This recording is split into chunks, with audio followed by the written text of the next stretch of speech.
Alright, welcome back. We are Dragon of Icespire Peak Session 29.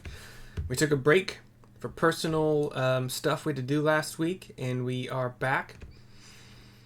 Last time, previously, on whatever we call ourselves, y'all were still in Neverwinter at the beginning of that session. There was some javelin purchasing, I think. Renting, that's okay. That was the next word literally in this line. Okay. But 2 magic javelins were rented at 5 gold each per day. But there was also a... Sarissa, 2 basic... You bought 2 basic javelins and then rented 2 magic ones? No, I left my 2 basic That's what it was. Okay. with them. And then told Copy. them to be sure they were safe. And we'll swap them out. And did you rent or purchase? I think you purchased the shield, right? It was the +1 shield. Correct? Yeah. Yes, You bought it? I bought that. I was thinking about that the other week. I'm like, is that really cheap for a +1 shield? And it probably is, but I also don't. Like, this particular campaign doesn't really dish out the gold a whole lot. So I don't know. Anyway, Neil bought some sling ammo of walloping. Rio bought a +1 shield as well. The spellbook sold for 600 gold. Bugdob showed you... Wait. I didn't take a whole lot of notes, but you guys went back to the camp. There was some cooking from Rio. There was some performing from Neil. You each still have advantage on a social check with the centaurs if you want to use it. We're talking like insight, persuasion, intimidation. There might be another one that I'm not thinking out the top of my head, but social kind of skills. And it is currently nighttime, or yeah, night is starting soon, but that's the whole point. You guys wanted to approach the Dragon Barrow during the nighttime. And I think we were going to recon it, right? And just see what we see. And the last thing in my notes is that there's one more day for Bugdob's plate armor to be done. So it should be done the following afternoon. And that's where we're at. So what you guys want to do? I want to get into Owlbear Rodeo. Dang you're it. telling me you aren't letting me. I forgot. I have 2 Neils. I have not said no. It has not popped up right now. I forgot that yours always asked me to admit entry, and I still have no idea why it does that, but let me refresh. There it is.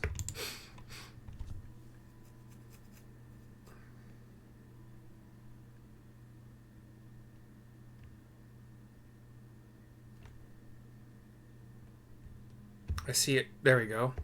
We all in? Soon now. Okay. And I'm in. Baller. All right. So, what you guys gonna do? What you doing? It's almost night or approaching night in the Centaur camp to the northeast somewhere from the Dragon Barrow.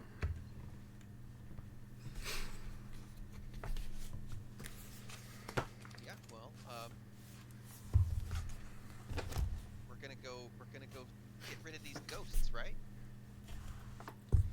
These willow wisps. Sounds like a fairy name to me. Yeah, I think we were going to check them out tonight, and then potentially, if we needed to, you know what I mean, and then deal with them tomorrow night or something like that. But like tonight, it seems like it was just a recon, like to see what we see, how many are there and stuff. You already know that information, and that information is actually on the screen right now. Each of these little circles with a little light blue guy are the 5 wisps, the willow wisps that are. So that's the recon you've done.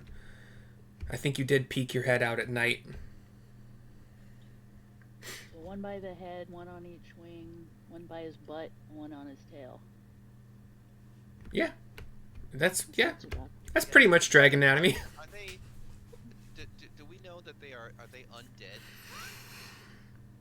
I believe that's information you gathered, and because rolls and talking, yeah. Yeah. We Didn't, talked to the people in the yeah. House of Information. I think she said that they're unhappy spirits, undead So that if they're had undead, unfinished business. I mean, Dawn was gonna but do his Don thing. can try to turn them, but when he turns them, they're going to run away and just flee for like 10 minutes and then come back. So, you know, if we just want to fight him, we should just fight him.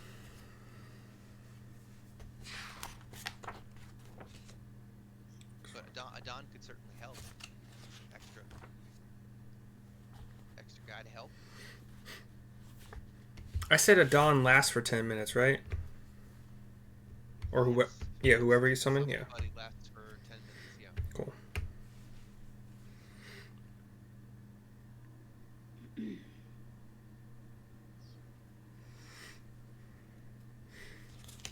Gonna add some ghost sharks to the encounter. Yeah, we learned that you have to hit them with magic weapons, right? So that's why you bought the magic javelin. You got some javelins that you could pitch, right? That explains it. Yeah. And Yeah. and you've got a magic longsword, and Rio's got a magic bow. Yeah. So we can try to stand So, back and deal. yeah, like yeah, we can hurt him for sure. And I don't know. I need to go meta here for a moment. I'm not recalling where I can see my character's stats. That's not meta, and it should be on D&D Beyond. Ah, thank you for reminding me. No problem. And it seems like Why does it do didn't that? the lady tell us like they've got a whole bunch of like immunities, don't they? Like, let me see, I wrote them down somewhere. I didn't write them in my notebook, but it was like fire, cold, lightning, regular weapons. Seems like there was something else. I can't remember. Somebody told us that last time, but I can't remember. Yeah. What is that? Let's see. What would you have been given? That's a good question. We were given their resistance. The resistance the lady said was, I got it right here. It says they're fire and cold, lightning, and regular weapons. So they're only they take damage from magical weapons, or you're not at a disadvantage or something. Okay. So we should have that covered. Yeah. And then it seems like there was they can disappear too. She said that. They can move through walls. I think I would have told you that. Yeah.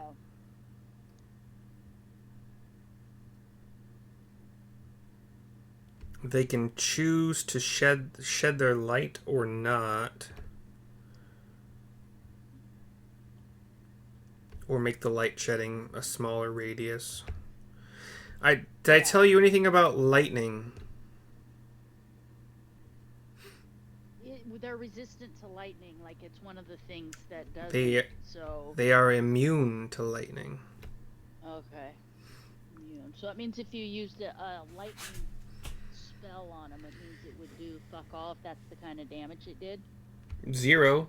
Yeah. Okay. So Thrind would not like fighting them Probably not. because he was big on his lightning. All right. Let's see. Leather. Limited use.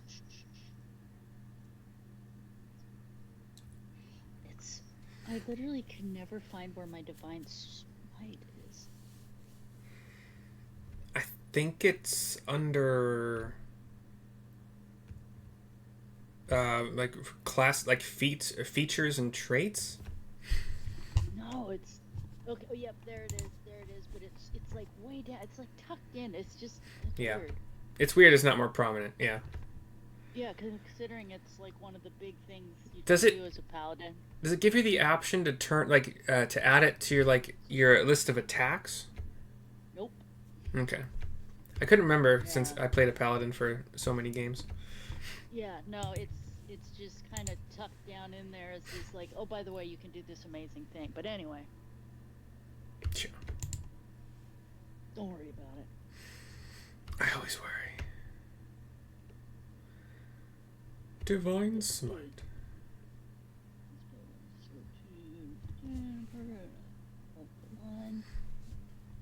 And yeah, oh, I gotta write that down. So I always forget that when I use Divine Smite on the undead, you get an extra D8. D8. And then this D8 plus 1 undead. 4 feet. Alright.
I'm listening, ready for whatever you guys are doing. Like, I'm gonna try to be the guy that's like, hey, what are you guys doing? Like, less often, just to give you. Yeah. But if you need me to push you along, I can. We need to figure out what we're gonna. You know there are 5 whites, probably atop. I don't think you've scouted it tonight. But And that's my job. Oh yeah. Time to go scouting. Yeah, you see the same thing as you see on Owlbear.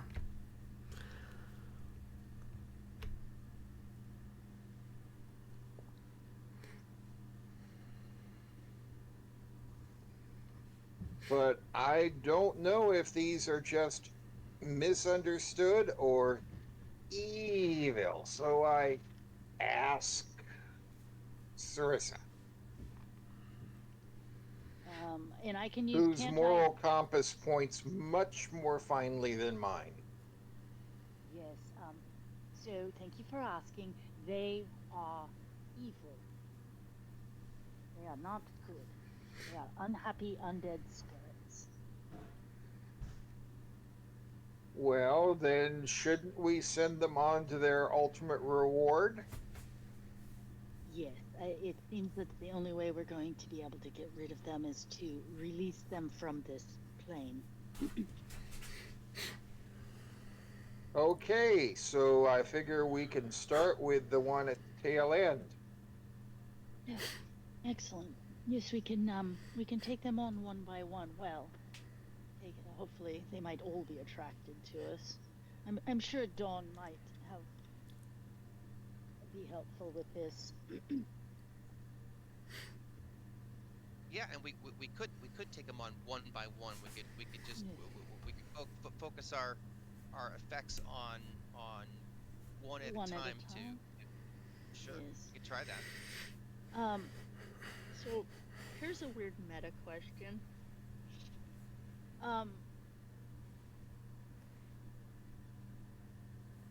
So if you use the darkness spell, Mm-hmm. and because it's even creatures with dark vision can't see through darkness, and non-magical light can't illuminate it, does that mean we could assume that darkness would work on these guys potentially because they're magical? It's like, Yeah, I don't know. You said non-magical light it's can't. non-magical light cannot illuminate it, but these guys would be magical light because they're undead magical spirits. I do think that it needs like a certain spell level worth of magical light to counteract darkness.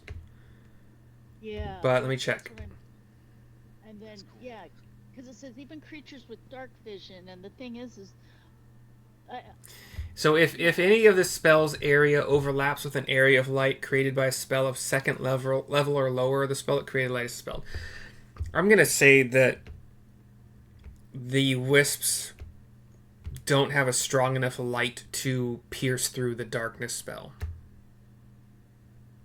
well, and the name Will-O-Wisp just kind of implies they're a little wispy. They might Sure. be light, but they're not like, So Alright. so if them trying to like disappear is one of their tactics, then I can cast Fairy Fire on them. Then Oh, yes. they'll be lit up by my Fairy Fire, but I won't Exactly. be able to get very many of them with my Fairy Fire. I'll probably be able to get like maybe 2 of them and hope that yeah. Well, and if we had to, it might sound Ah. ridiculous. We could take care of 2 or 3 of them this evening, and if for whatever reason they prove to be a little tougher, we could always retreat and come back the next night and use what worked on them and not use what did not work on them. Yeah.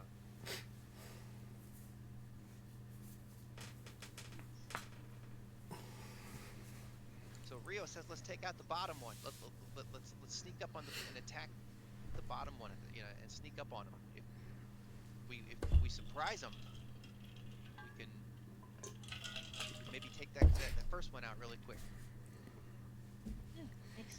Bet you can't touch the butt. Get touches. Da, da, da, da. Oh, wow. 120-foot dark vision. That's crazy. He says, not. And we have to find out, are they attracted to living creatures, or do they tend to stay, in their given area? Sorry, what'd you say? Oh, I'm just wondering, like, Cut are they in and out. attracted? Oh, it's my internet. Yeah, it says you have an unstable internet connection. Yeah, you Can't jumped. see you either. You jumped just a little bit. I can still see you, but you jumped like a second. But you seem fine now. Can you hear us? Yeah. Okay. Yeah. 5 I think by it- 5. Yeah, I think it's just a second that you jumped. So, yeah, so we just need to be cautious because we don't know, are they attracted to living beings, or do they tend to stay in their given area? Perhaps where they were buried or something. We don't know. I wish I had written down some. People were traumatized. I wish I had written down some of the checks you guys had been making, but what you rolled. But I think you probably would, like that last thing that Shannon said. You probably would know that they are attracted to and like to try to snuff out life. Yeah. It seems like the knowledge lady said something about that. Something They're about that. attracted to life, and they want it for themselves, or something like that. Yeah. Reaching 0 hit points around them is probably a bad idea. Yeah. Attracted to life. So we need to be cautious and make sure nobody sneaks up on us because, small but deadly. It seems like the takeaway was from the knowledge woman. You learned they can turn invisible, right? Yes. So The whole sneaking part is a tough one. Yeah. Well, we Yeah. could always just watch, and you know, if we can see the 5 lights, and suddenly 3 of the 5 disappear, we should probably be watching out for them. They didn't just disappear for the hell of it.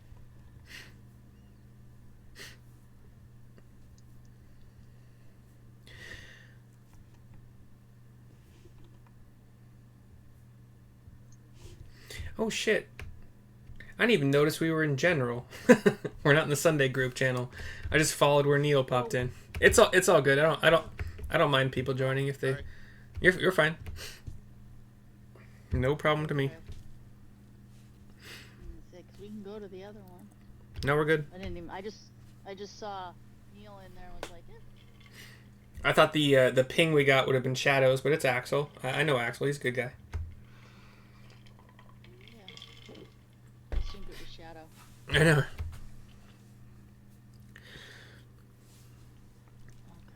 So not to be that guy, but like, what are we doing? Well, Like a shit or get off the pot kind of moment. South. yeah. I think we should go for Fairy Fire first. We should go up. We should stay as far away from the other ones as possible, and attempt to cast Fairy Fire on Hail Will-O-Wisp. Yeah, I'll probably only be able to get one of them, because they're pretty far apart. So Yes. It looks like you I disappeared. can get. We know, if we can surprise them, we can get the jump on that one at the bottom and just try to take it out within a round. Yes. Well, that's a 60-foot range plus everything in a 20-foot radius from the center point. So if y'all sent the center point, that could be 75 feet from target 1. Oh, Whereas I only need to be within 150 feet. excellent. Well, but should we get Right, so- Holy so- crap, so how's they'd that be like possible? within 40 feet of each other. So yeah, 20 feet diameter. So 2 points can be basically 40 feet from each other. so Butt Will-O-Wisp and Tail Will-O-Wisp? Yeah. Wait, Yeah, actually, I two could. far apart? I could get 2 of them then. I could get, like, from the south. I could get the bottom 2. Did on the you- Right, for sure. Wait, did you say Fairy Fire was a 20-foot diameter? I thought it was a 20-foot cube. Square box. Yeah, 20-foot cube, sorry. 20-foot cube. 20-foot cube, right? 20 feet. Yeah. Yeah. It's not large enough to get 2 of them. These Nope, 2 down here- they're not that close. These 2 down at the bottom are only 35 feet apart. We could also go up to Oh shit. Oh, yeah, Tail then that would- Will-O-Wisp and see if it doesn't attract perhaps Butt Will-O-Wisp, and see if we can't get those 2 to get close enough together and then Fairy Fire them. I'm happy with the other butt. 3 disappear, perhaps we retreat and regroup. Because they're apparently sneaky and nasty.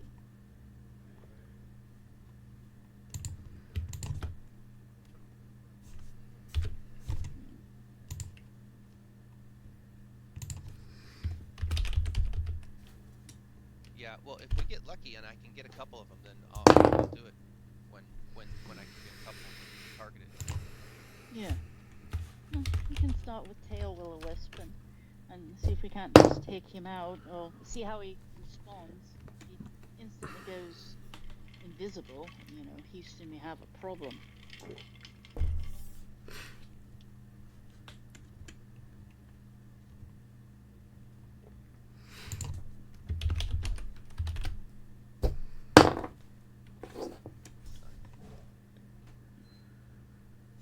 Oh, I just got kicked out of the room.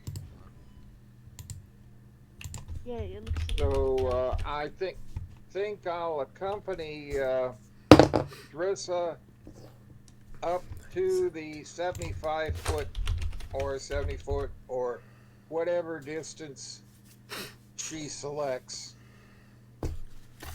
for our jumping off line. I'll be getting about.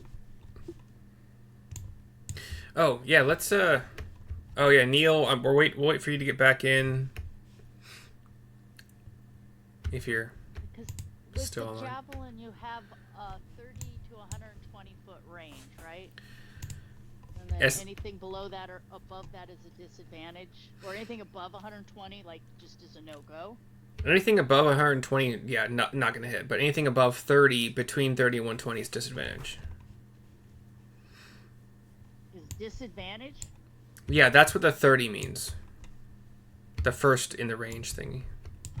So you have to be closer than 30. So at 29 feet, you're close enough with no disadvantage. With 30 is also no disadvantage.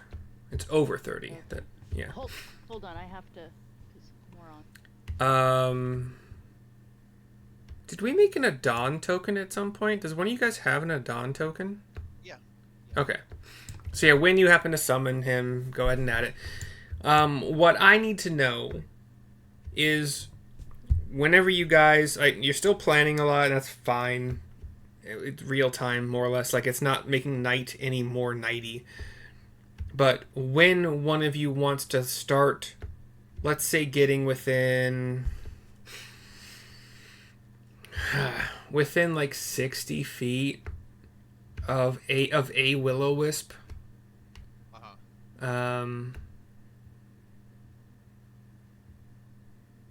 just let me know.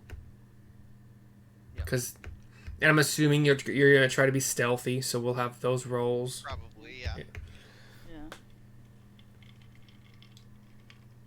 We can approach from the northeast so we can see tail will-o-wisp, but keep an eye on the other four. Oh, okay, you want to attack tail willow? One of the Yeah. north? Yeah. The top, yeah. Yeah, and then if things get completely bonkers, we can always disengage and just, head off. Is Bugdob with you? No, he doesn't have armor or anything, so we did not bring him with us. Okay. So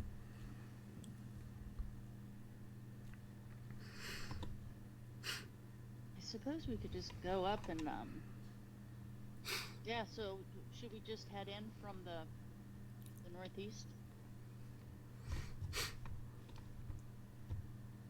Oh, keeps choking. I forgot that's what a Dom looks like. From freaking Ghostbusters 2.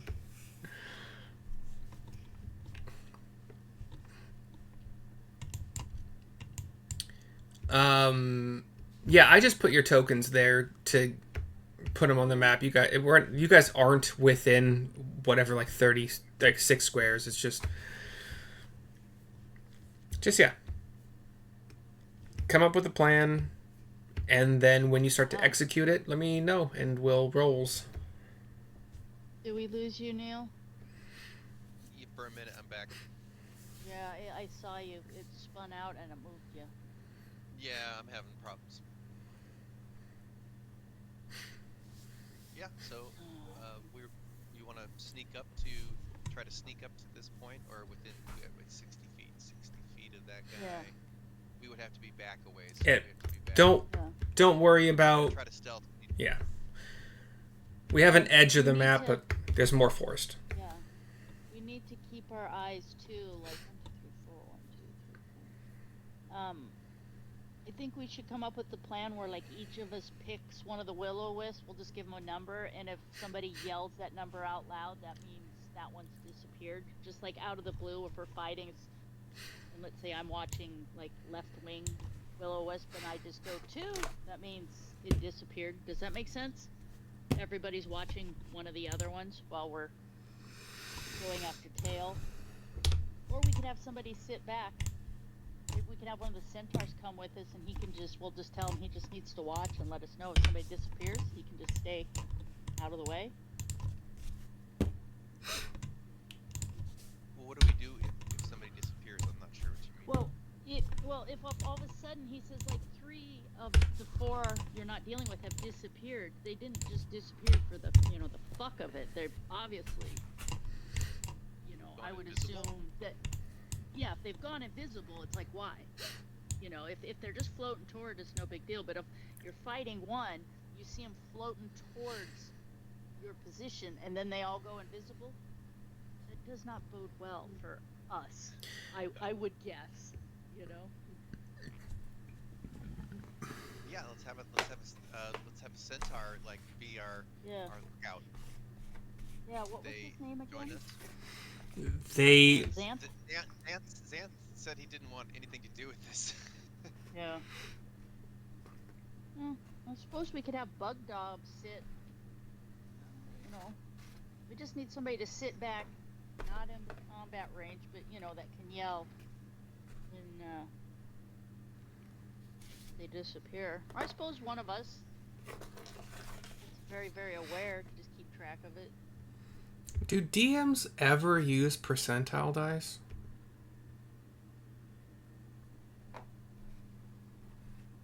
I've can't- seen used. I can't think of a time a DM would use one. And I've watched a lot of D&D by now. Whatever. Anyway, sorry, just a random thought. I've got all my dice set to 20 and 6s and 8s and 12s, so we're ready to destroy you guys. Who has good perception that could keep an eyeball on? Or we could all just pick one, keep an eye on. Well, that's kind of my job. Yeah. You're the most perceptive. And you have night vision, or at least dark vision. And Neil, you don't have dark vision, right? Okay. I mean, you can still see a light that is shining a distance away, so. And it's not pitch black, it's like, nighttime, there's stars and a moon, and it ain't. Just a little bit of like a disadvantage on perception checks for non-night vision people. But anyway, what are we doing?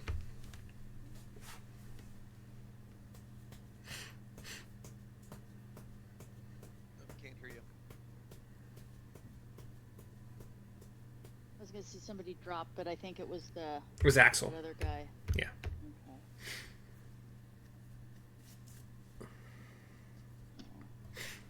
All right. Well, Yeah, what do just you try want to to do?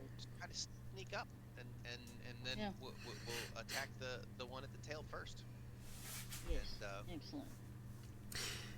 And you're getting into what range to do what? we'd who ha- like to sneak up, right? Yep. We'd like to be very stealthy through the Trees, whatever. we can move back. I mean, But- we can move ourselves back into the trees a little ways. Sir and make Sir Neil. contact with The other half of that question was to do what? Fairy fire is your first to thingy? attack. Yeah, well, to take a turn. So fairy fire, but your first thingy that you want to do is fairy fire, I'm assuming.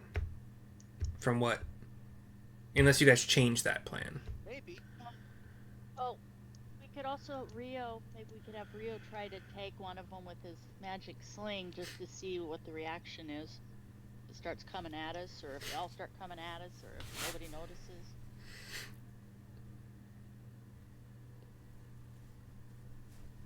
Up to you guys. Just let me know what you're doing and I'll have rolls happen.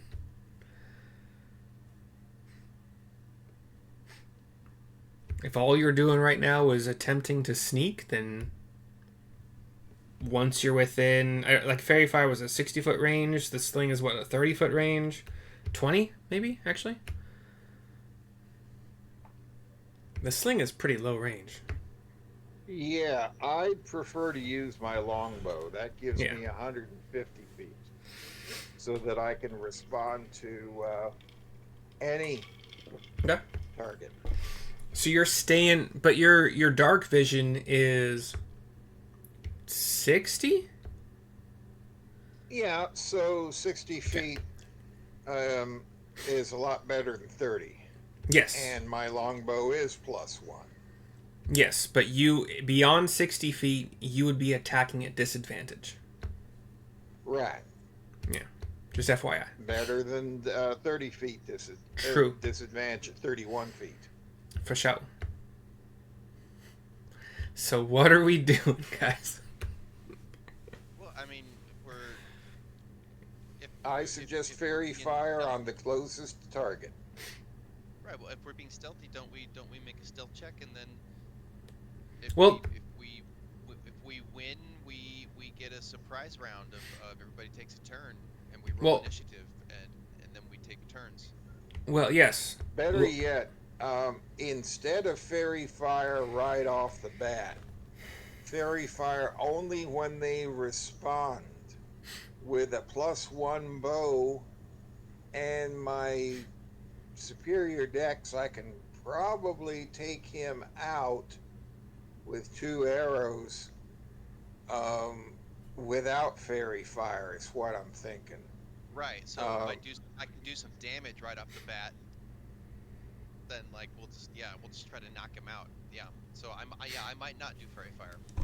Okay. First, but I mean, like, can't we just roll initiative and then see if we roll stealth to see if we get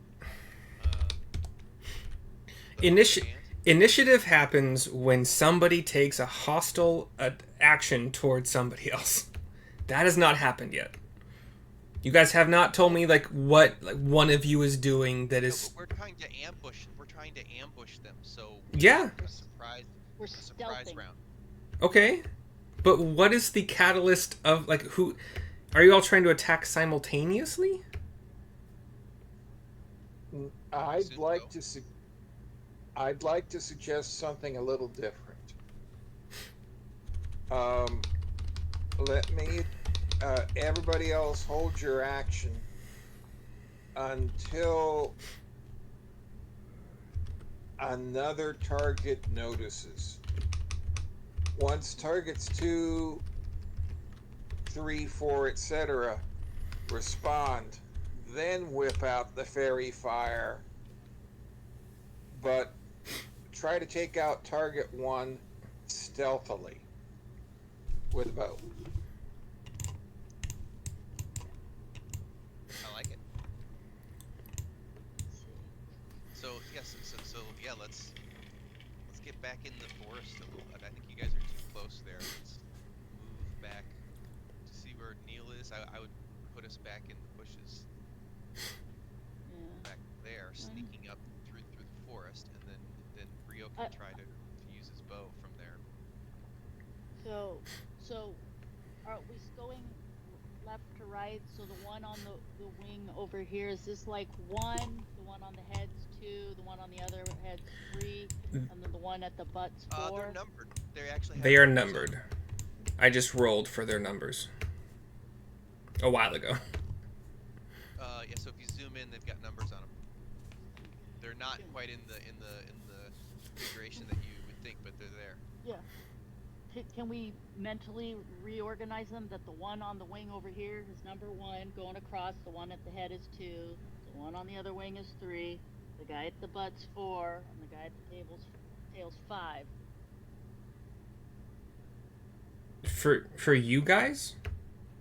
Yeah, because that way when you can and somebody says number 2 is getting closer, we have an idea. Okay, the guy from the head is getting closer, and you have a mental map instead of having to stop, zoom in, see where that one came from, because there was no sense into the ordering that we're using when we're discussing who is where. If you want to renumber them in your head, you're more than welcome to. Does it make sense what I'm saying, Neil? Yeah, but I would just renumber the tokens then, because I'm just gonna look what the token says. I'm not renumbering them. I've rolled initiative for them. Yeah, let's start with number 5 and then play it as it lays. Take out number 5 first, then they're not numbered that way. Number 5 is at the butt. The one if you're talking about the tail one, that one's actually labeled number 2. Yeah. Yeah, I'm talking about the one closest to us. Okay, yeah, it's called number 2 now. It's named number 2 and hunt number 5. Okay, number 2 then. Yeah.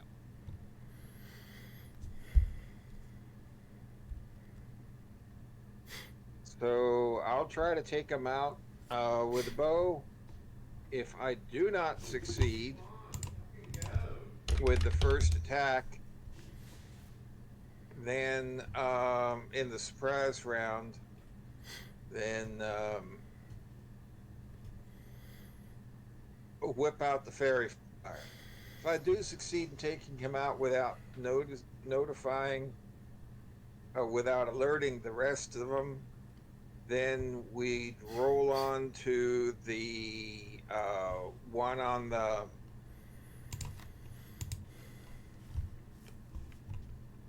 side closest to us.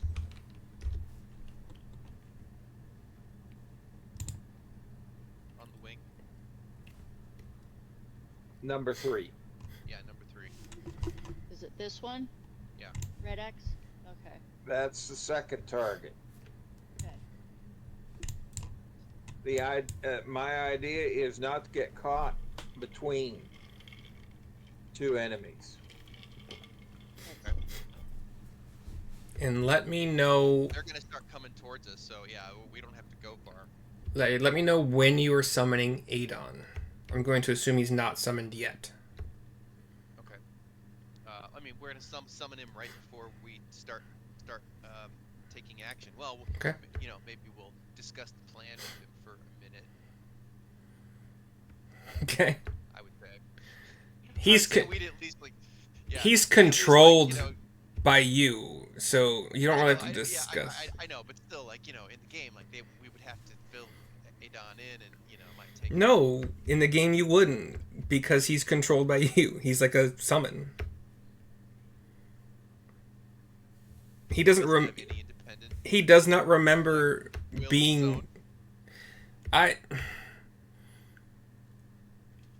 You know what? Like, maybe you're summoning the same spirit, but that spirit's memories, like, he might remember who you are, but Uh-huh. aside from that, he's not going to know much about your past strategies or whatever.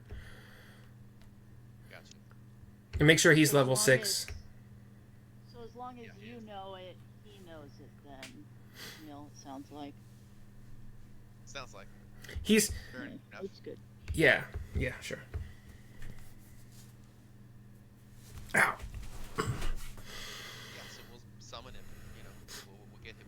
He's gonna help here, so we'll definitely summon him. You know, at the tree line wherever we are that we can't. That, you know, we're still in hiding, and we can get him summoned before being detected. We'll get him summoned. Okay. So Get one of those trackers.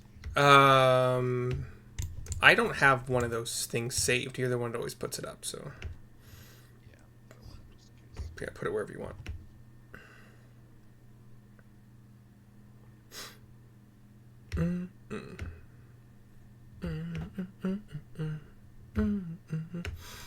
So he is once he is officially summoned, at what point in time after that is I'm assuming the ranged attack from Rio is the catalyst.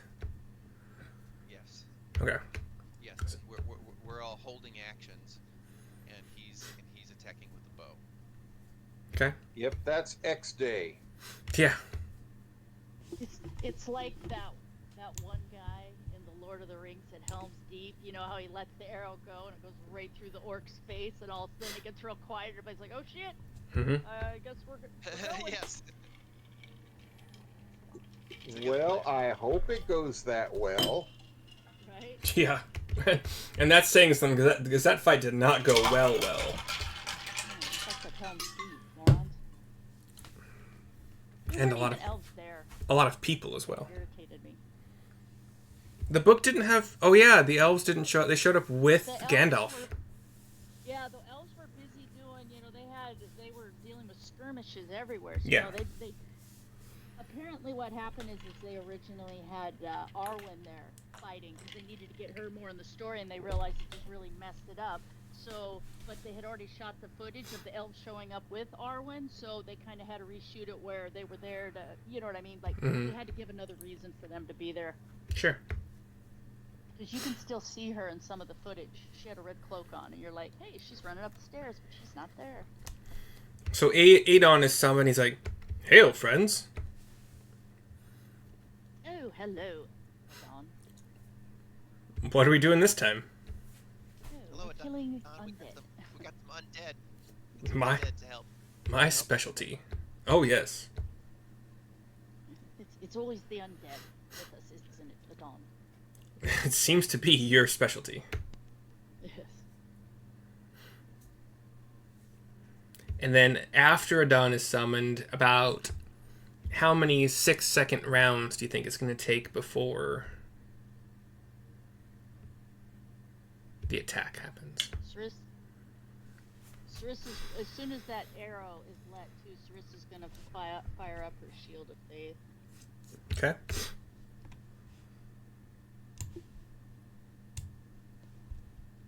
Pop an Adon token on line 1.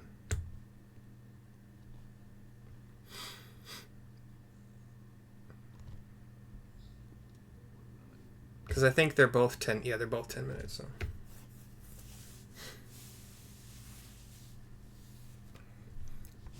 So Rio, since you go ahead. Sorry. I was gonna say we can just summon right as he looses the arrow. We can summon Adon, and I can fire up my shield of faith, so they just stay on the exact same timeline. So Rio, it's up to you. How long after Adon is summoned do you want to fire off that arrow?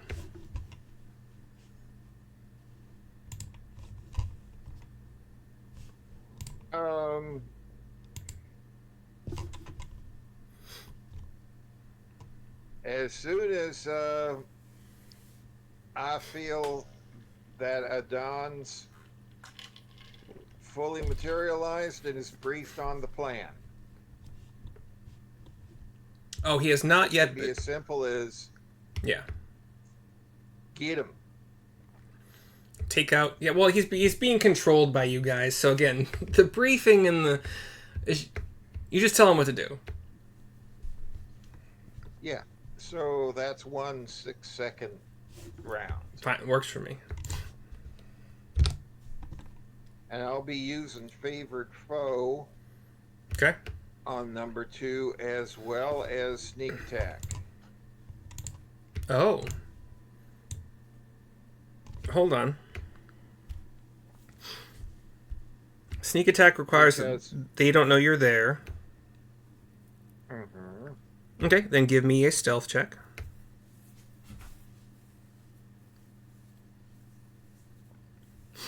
Because you're right at that 60-foot range. I think I'm going to want to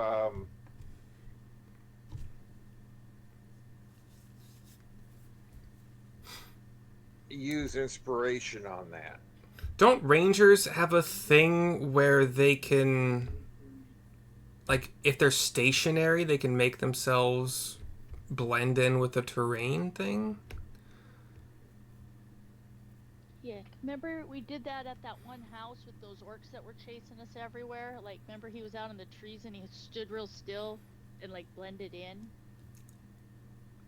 As a ranger, it seems like. I think you have to, like, actually do a survival check and make a hide. That's what they're called for hunters, right? A hide? Mask of the Wild. Blind. Yeah. Attempt to hide even when only lightly obscured.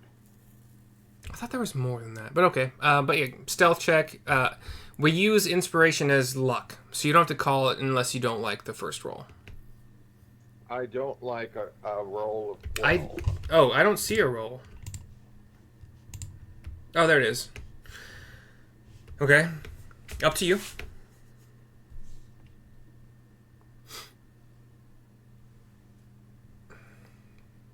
I think 27 is a little bit more favorable.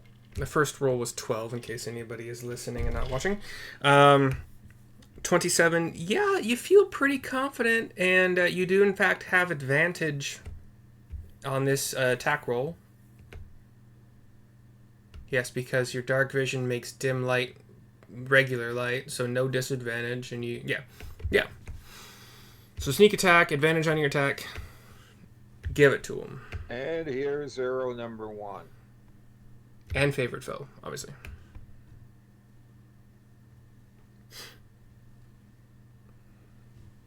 There's a 23. You have advantage. Would you like to go for the crit?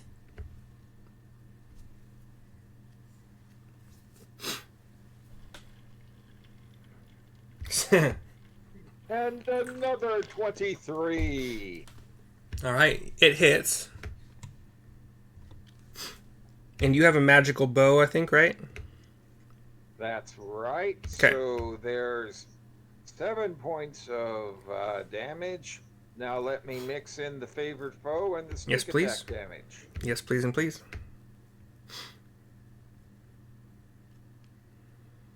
Blah. Another 2 points of damage from favored foe and another 2 points of damage from sneak attack. Now Okay. here comes the second arrow. Well, hold on. We're calling this a surprise round, right? If Right.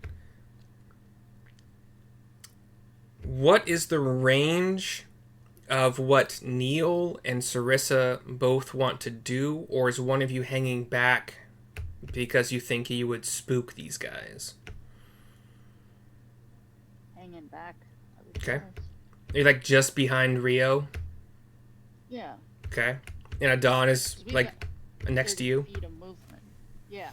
And Okay. So if we decide to go forward, we can just all go forward together. And Neil, were you planning on doing fairy fire still?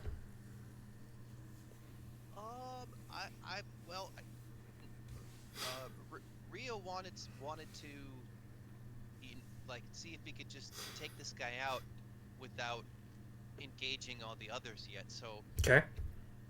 I guess we would just be hiding and not really taking a surprise action because we're trying to see if What happens? yeah, we're trying to see what happens if Rio can just keep shooting this guy without everybody knowing where we are. Because if we're still hidden, if Adon and I are still hidden in the bushes, then no one knows we're there yet. Okay. So you're not going to be doing anything with Rio. I suppose not. I suppose that you know, until the other will-o-wisps start moving towards him. Okay. So that's 11 damage. Rio, go ahead and take that second attack if you would like to. And there's a 17 to hit. Hits. Wait. Does not hit. These guys are dexterous, let's say. It's not let's say they are dexterous. So the first arrow pierces, and the wisp is like surprised and confused, and this like moves just a little bit out of the way, thinking there might be another one, and dodges the second arrow. And as I'm gonna need all of you to roll initiative, and the wisp. Well, we'll find out actually if your initiatives are higher, because that Rio got the surprise round, and Like, yeah, I critted on initiative. Got a 21. cool. Don got 11, Why are you, oh, there it is. 14. and Neil got 12.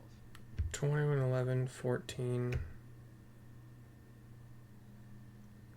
Oh, 12, okay. I have a new tracker. It's just an Excel spreadsheet, but...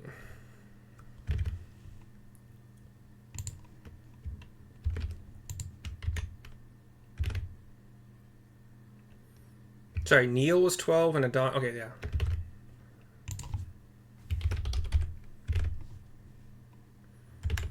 $21 for Sarissa. And Rio 14.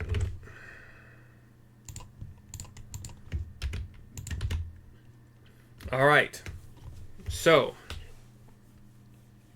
we are So if round 1 happened and it was a surprise attack round where Rio did his 2 attacks, we're in round 2, and at the top of round 2 is Wisp number 3, which doesn't know anything's happening yet.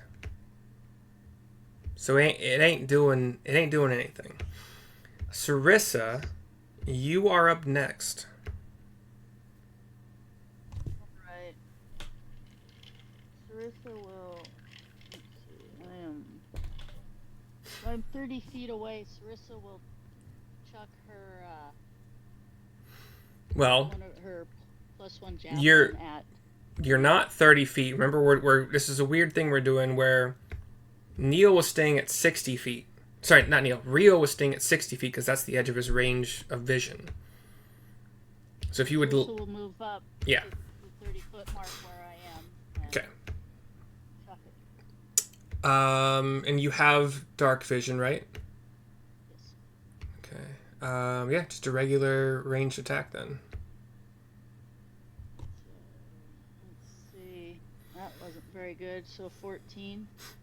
14 does not hit. The wisp is still statically, like, scared and moving around.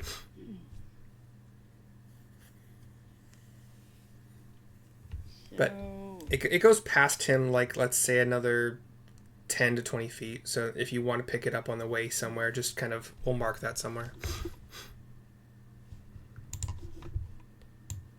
It goes what? Past the wisp, like 10 to 20 feet. So somewhere in this area, we'll mark it so you can pick it up if you want to during the combat and such. It's past him? Yeah, it's we're not going to say you lost it. Yeah, Neil's drawing where it's right there-ish. Because you're picking it's a magic spear, right? So you want to pick it up later, I would assume. Yeah. Yeah. Yeah, I'll throw the other one at him, I guess. Okay. 19 plus 28. 28 does hit. Alright. It's too bad. I can't Divine Smite because this isn't melee. Or no, a javelin is a melee weapon, right? Yes? It's not. You're not making a melee attack though. No, I'm doing a ranged attack. Yeah. Right? But I could use the javelin for melee if I want. For if I sure, was up yeah. Close. Okay, so I'll do. Hey, Pepper. Let's see what his damage is. That's not very good. 10. All right, and nothing to add to that, right? It's D6 plus strength. Yeah, so 10. Okay. And that's 2 attacks. You want to use a bonus action or... No. And Rio, did you want to move any closer after your 2 surprise attacks?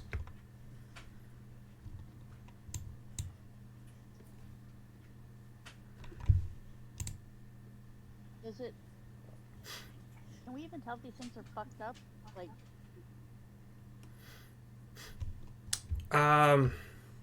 That's a tough question. They don't bleed. He took 11 and then he took 10, and we know a 17 doesn't hit him, so like how many, has this thing got a hit point of like 300 or what? It's looking really, really, really bad.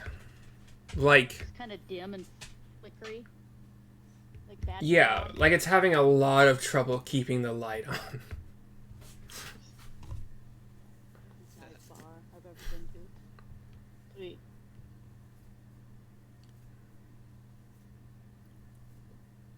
There, I have taken my 35-foot motion and repositioned. Sure. Yeah, okay, sure. Sorry, somebody said something in chat. I'm just gonna look that up really quick. Was it one of you? Not I. Oh, it's Sarissa, okay. I said luck and inspo works, Yeah. it's just a reroll, right? Yeah. We are up to the wisp in question, who is looking really bad and having trouble flicking that light on, even though it wants it on. It's just like so bad.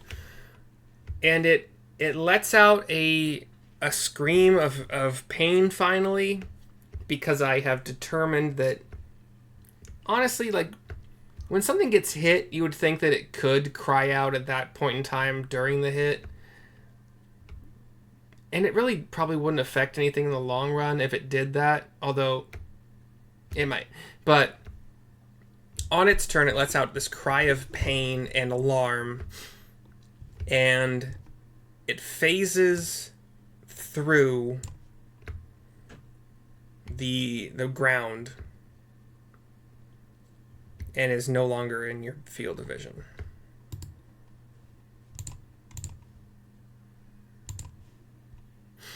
Next up after that is another wisp. Hearing this cry of pain and alarm, also phases out down into the ground and out of your field of vision.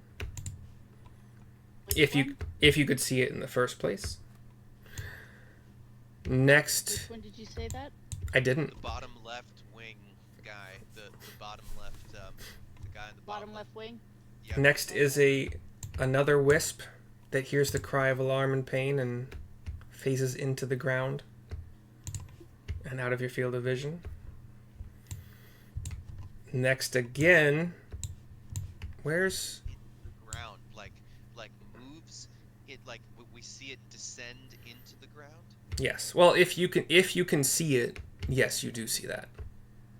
I mean, you would probably still see that light that you think is a wisp from your like vast distance of 100 and whatever feet, just kind of go toward the ground and then disappear into the ground.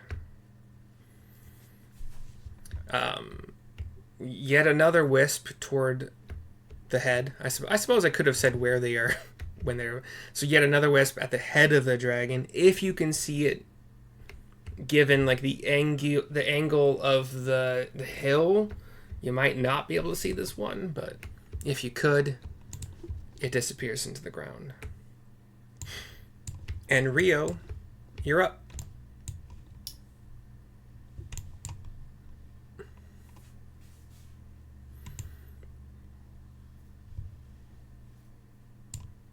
So I've lost my Mind? original target.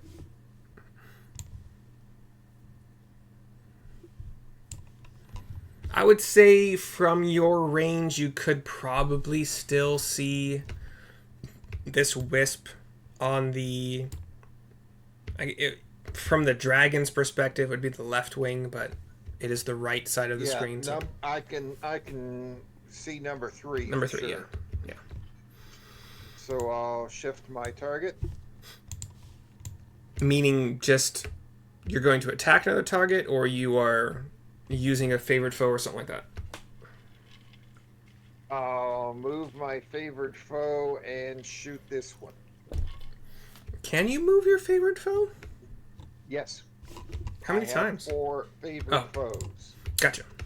4 uses per day. Copy.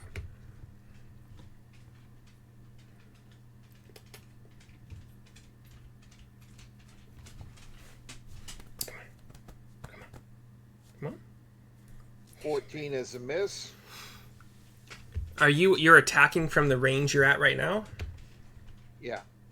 Okay, and was that at it is a miss, but was that at disadvantage? No. Okay, like they're beyond your dark vision. Oh, okay. But anyway, next if you attack again. Then I'll advance another 35 feet. Okay. I believe you would still be outside of your 60, right? Let's measure.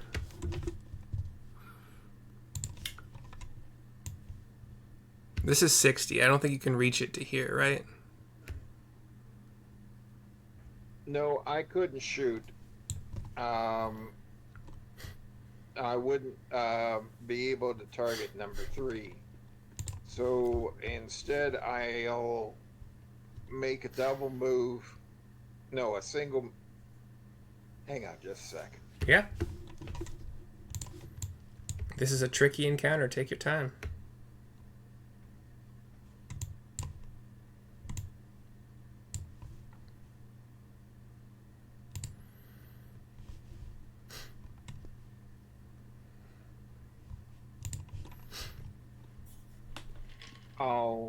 stealthily move up there. 30 feet down. Okay.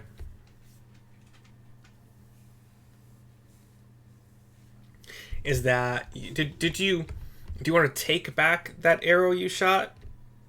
Yeah. Okay, yeah, we'll just say it never happened.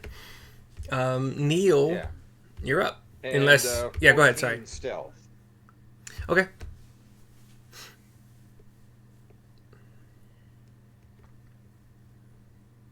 Neil, you're up then. Okay. Well, seeing that they went into the ground, I don't really know. I'm thinking that we have to go underground to fight them, but then I could be wrong. Neil's probably.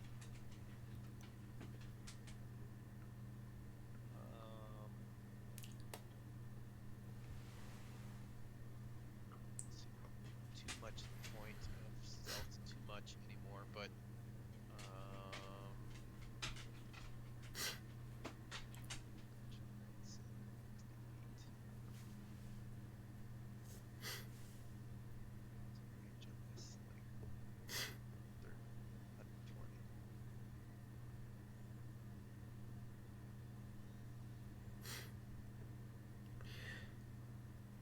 Yeah, I'll give you all a tip here. Neil is going to give Bardic Inspiration to Adon.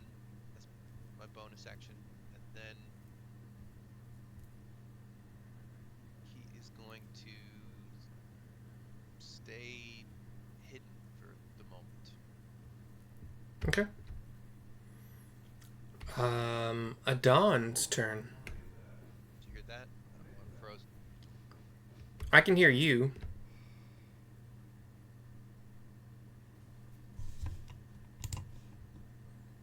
You did freeze Looks like for a second. his internet, it says unstable connection again. Yeah. I heard Yes. I heard everything you said though. You're staying hidden. Yeah. Yeah, well, I'll take the dodge action, essentially. Okay. But yeah, I'm staying hidden and take the dodge action. It is Adon's turn. Adon is going to also take the. Let me see. Adon is going to. Let's see, what's the range on Bless? Bless is 30. 30, yeah, I think. So can I get space here? Does it last a minute? Yeah. Okay. If he moves over to here, then he can get.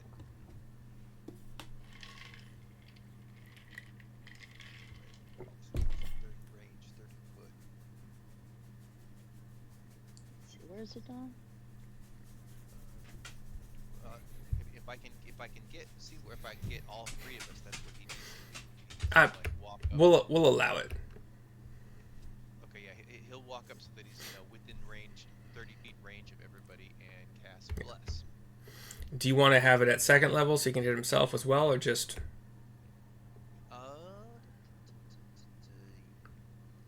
Yes. Okay. What does Bless do again?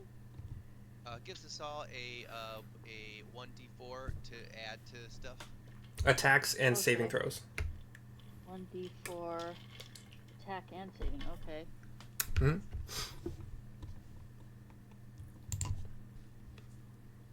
Sweet. Anything else from him? Bonus action.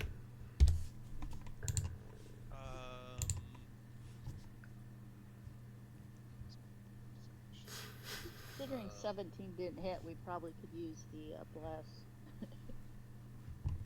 Yeah, that's all he'll do. Okay. So because Adon is summoned, this is and the timing is going to be interesting. We're gonna have some work cut out for us as far as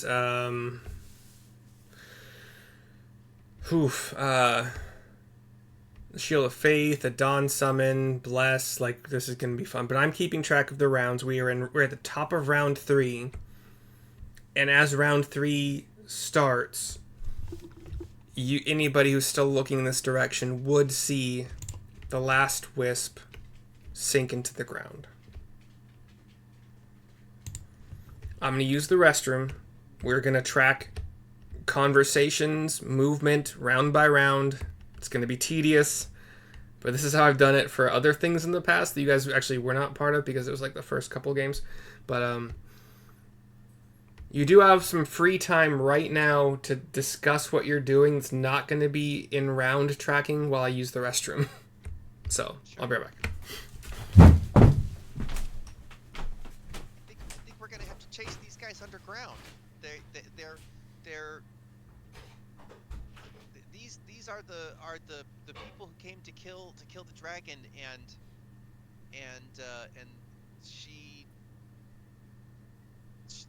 they were like, there was some story about this the lady that came to kill the dragon and the people that came with her. They all died in taking the dragon down, and she insisted that they all be buried there with the dragon. And so probably the will-o-wisps are those is her and those in with her, right? And so they're there to guard that sword, probably. I bet you. I think we have to go downstairs. I think we have to find a way to. You could always come back during the day and just dig out the mound, get the sword, get the bones. to go fight them underground. Yes, but is this just a basic barrow, like a pile of dirt, or is it some sort of, like a cave system, maybe? Yeah. Those barrows aren't. But we need to find a way in. Maybe there's a door up there on one of those rocks.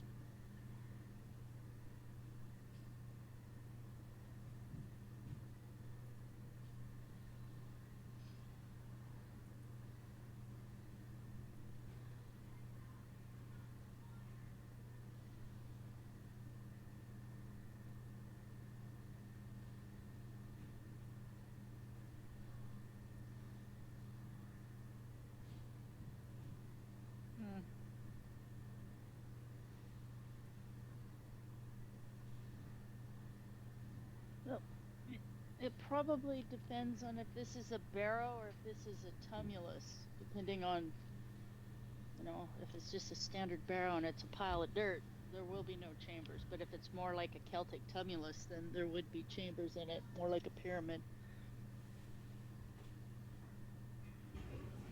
It's either that or they're just hiding to come up and attack us while we start digging. I don't know. Yeah, that's what I suspect. It seems like they just piled the dirt up over the top of the, as it was described, they just piled the dirt up over the top of the dragon, and put the dead people in there, which would make it more of a standard barrow, versus it being a tumulus where chambers were made with big rocks, for underground passage and all that stuff. Yeah, could be. Yeah, I think. Well, if you have to, we check can it out. Yeah, we can. We said just we go go check out out and the stones. yes. I'd like to go get my javelins, and I suspect I will probably be attacked. But whatever. So this was described as so Lady Alagondar was laid to rest beneath a barrow near where the dragon fell. And I don't know about the whole barrow versus whatever other word you used, Shannon. Also a cool word. Basically a pile of dirt. The other one, the tumulus, has more like chambers built into it, more like a pyramid. So one's just a big pile of dirt, and the other one is a pile of dirt that tends to have some chambers put into it. Usually standard, but sometimes you'll find barrows. Like I said, they use the words interchangeably. Is the problem, but.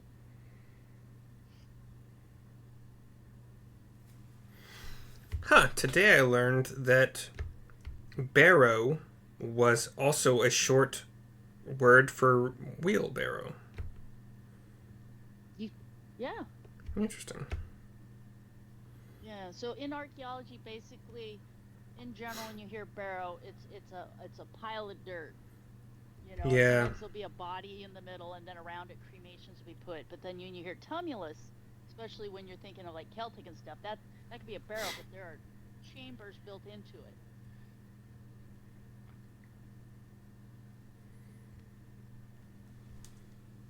More like a pyramid.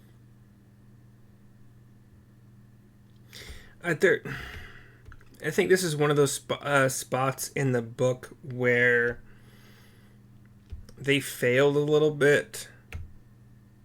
I'm gonna guess because it's a dead dragon and these people were dead, they probably just piled dirt up over the top of it and maybe put some stones across the top to mark, you know, as a monument. I just really don't think there would be anything underground built. Yeah, we were here during the day, didn't we? We checked out the stones, didn't we, during the day? Yeah. It's they're more like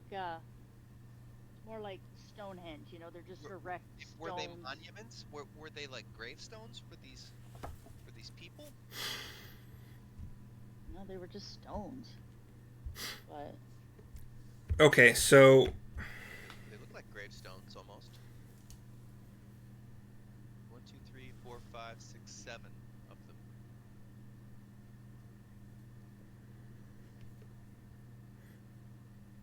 so 5 of them were for the party members. 1 of them was for their ego, and then they threw 1 in for the dragon. There you Good go. measure. so R.I.P. fuck, they really should have written something in here better, but I'm gonna guess the will-o-wisp. This is their defense mechanism. It's sinking into the ground, and they like, you know, and they wait for you to walk over them and pop up and grab you. That could be. Well, I don't know how I should do this. Like if I was getting advice from other dungeon masters, but this is more of a, I guess the whole pyramid thing would be but that's not, it still doesn't feel like a good analogy, but it's hollow. It is hollow, so which is weird because this is like a last minute kind of buried where you fell kind of thing. Again, you No, you weren't listening. That this is not where the dragon fell. This is near. where the dragon fell. Yes, so this has been created to be the shape of a dragon for some reason. Okay, then it probably is hollow then. It is hollow. I'm telling you that. Okay, well. Yeah. We can always come back during the day, regroup, and we could always, like, during the day, create an opening so we can get into it tomorrow night. And a bug dog could dig. most Yeah, Good digger. exactly. most creatures that can move through solid objects can't end their turn in the solid object. It's like a D&D metagaming knowledge. So the wisps would need to enter a hollow area. Yeah. So So we can try to attract 1 of them or 2 of them up and kill it tonight. And if it doesn't work out, because it seems like they're extremely hard to hit, and apparently fairly tough, we could have bugged up. We could dig into it during the day, so we have an easy point of ingress and egress, and we could potentially, you know, have a couple of us above and a couple below for when they decide to sink back into the structure, and just pick them off that way.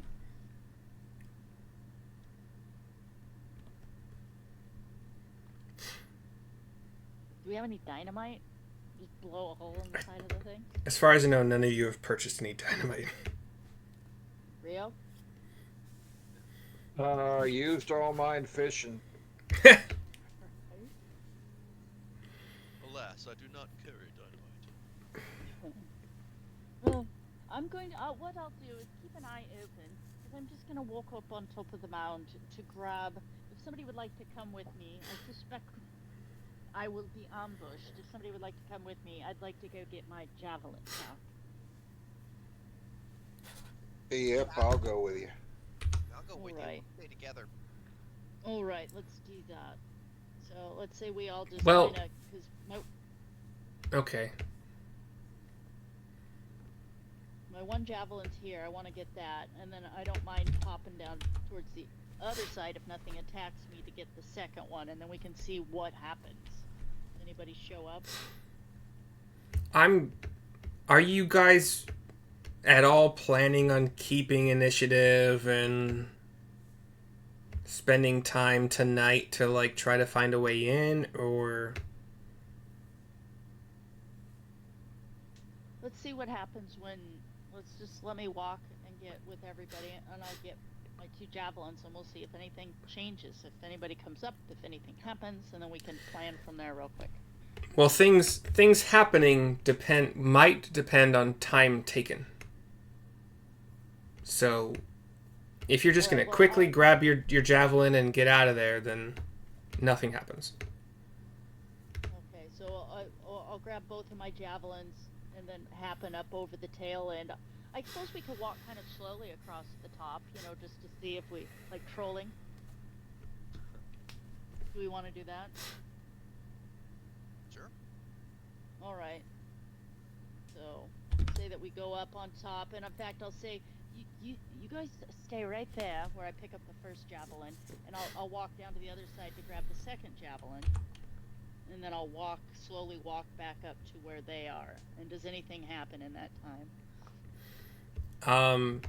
I'm trying to keep track of rounds, and I'm at like round 10. So no, at round 10, nothing really happens. All right. Well, let's just back off because at this point, the magic is gone. Dawn's going to disappear. Let's just back off back to the trees and regroup or something. Bless. Pardon? I just said, yeah, bless is expired. Yeah, bless would probably be so gone. if that's going to happen, so we'll do it a different way because this is just retarded. So let me get I have my javelins back. All right, so I suppose what we could do, we see kind of how it works. They're very hard to hit.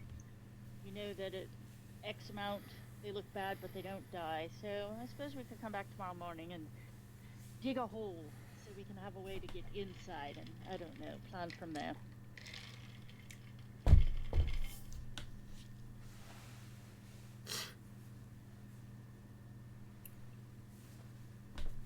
Yes, Going- no? Going back to the Centaur camp. Sounds good. Alright, let's do that. We'll just go to sleep and then tomorrow we'll see if, we'll just have to have Bug Dub come help us dig a hole into the mound tomorrow and regroup tomorrow night. Sounds good. Would you like to just take a long rest and time travel to tomorrow morning, or Yeah. anything in the Centaur camp you want to do tonight? See if we can get some centaurs to come help us dig a hole into this thing. Well, then again, with Bug Dub, I guess Unless, it's not gonna be- unless we need to have, unless we're gonna try to have Rio cook us a breakfast or something. Yeah, let's do that. Okay. We'll have Rio cook us a good breakfast. We'll get the hole dug, make some plans, and then we can have a dawn tomorrow night. Bless us show up, and I don't know, we can split the party. Or we have a way to get into them if they try to get away. Okay, so are you going to approach the barrow during the day, or are you waiting for the next night? During the day. Okay. Okay. Yeah. Because Here's what you I think we you do. just said night. That's why I was confused. No, and then we come back at night to fight them because they're not around during the day. So here's what I think we should do. We should dig a door into this barrow, into this hollow space, and then fill it with fucking dirt. So nothing can finish its turn inside of that barrow. Like, they have a choice. They stay up or they... Do you see what I'm saying? You're muted, Neil. Yeah, I imagine if we can get into the barrow that we're, there's going to be somebody there to attack us because they're Yeah. not going to leave the sword undefended. So Yeah, that's even in true. the day, there yeah, may even, still be danger. yeah. Well, we can at least during the day from the outside dig the hole. You know what I mean? So that way, and if we do decide to go in during the day, you could always just bail and try to get back outside, which might protect you. Versus at night where they would just follow you right outside. Maybe, maybe not. We'll see. Yeah. We'll just dig the hole, see what we see from there. Yeah. See what we see when we dig the hole. Yeah. And we could always send Rio back to town to get the dynamite. Thunderstones, yeah. Exactly. All right. Well, yeah, and then we could get up in the morning. Rio could cook us, good breakfast, and maybe we can do the digging during the day, and then maybe even have a good lunch or dinner, so we get our but we have our long rest in, and just go from there. Okay, so long rest. Sounds like archaeology. Right. Long rest happens. It takes as long as it takes. Long rest happens. Mark it on your character sheets. I think the only thing that's going to affect is Neil's going to get a bardic inspiration back. I get my spell slot back. Well, no. Yeah. Oh yeah, you did use one, didn't you? Yeah. Yeah, and I used my my harness divine power to get the spell slot back. So it gets fixed with that. I don't remember you saying that you did that, but okay. Anyway, you have breakfast. You still have that +1 to whatever ability mod you wanted to have it on, or change it, or whatever. Just make sure you're removing the last one. Blah blah. Okay. Hold on. I have to remember what.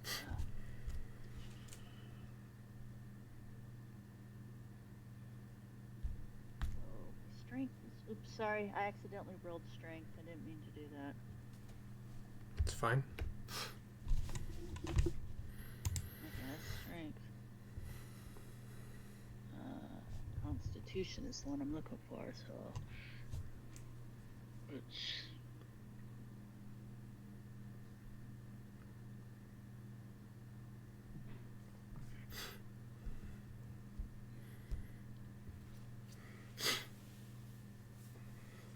If this campaign had a day timer on it, like dragon's going to attack in 7 days, we'd be well past that. But it doesn't say anywhere that happens. So I'm supposed to roll like a d20 for any time you guys are walking anywhere, basically, to see where their dragon is at any point in time.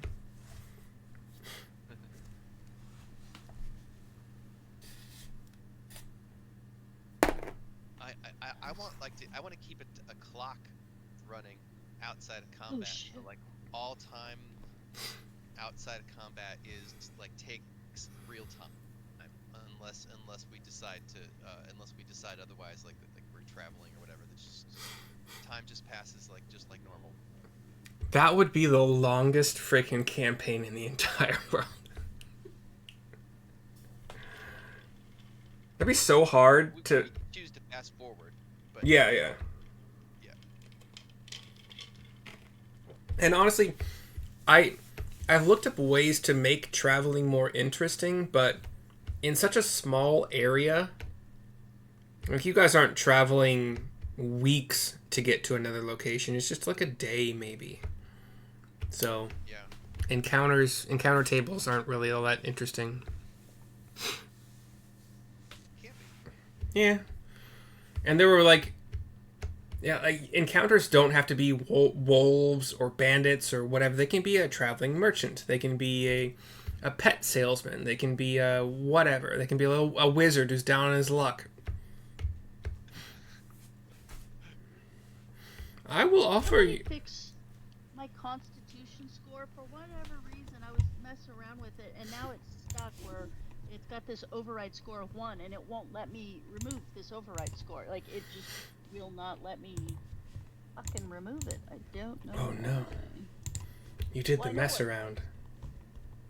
So yeah, exactly. No, I was just goofing with it, and it just went, peek, and I was like, okay, go back to where it was, and like, no, it won't let me remove it. But when I go to my character build sheet, it's not there. Holy shit. It's only on, like, if I go to the editing page, it doesn't even show up. It's literally only on where I view it while playing. It's weird. Okay. I can't remove it.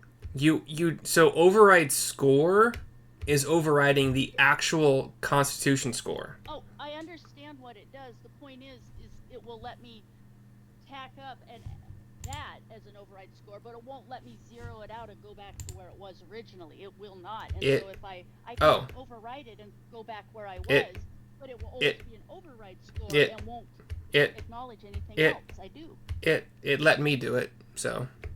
Yeah, it will not let me do just it. Just refresh. Lesson learned. Yeah. So, point to note, if you're going to goof with it, only goof with it in the editor, not on your player page. No, it works on the player page. That's where I did it. Well, I'm telling you, I didn't go to the editing tool. I did it literally right here. It was not on the editing. So did I. Yeah, but it won't let me do it. So for whatever reason, it let you edit it, but it wouldn't let me. It let me edit it once it turned it to 1. It would not let me change it anywhere else. It would not let me edit it. Technically, you don't want to make it a 0 because that's you want to delete it. But it wouldn't even let me do that because it has an up and down choice where you can click up and you can click down. So I can click up to 1, 2, 3, 4, 5, 6, or I can go down but it's all override. And so let's say I just put it back to where it was on override. That means no matter whatever extra ability score pluses and stuff I get will never figure into it because it's always going to calculate on the override score. It gave me the option to delete the score.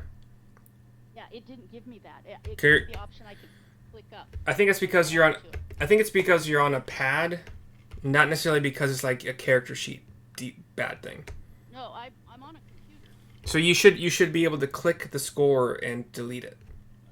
Anyway. I'm telling you, it would not let me do it. It would only let me. Okay. It would leave it at 1, or I could add to it. Sure. But it would not just let me delete it. I highlighted it. I tried everything. It would not let me touch it. So.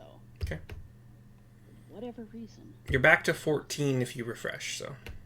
Yeah. That's just dumb. In fact.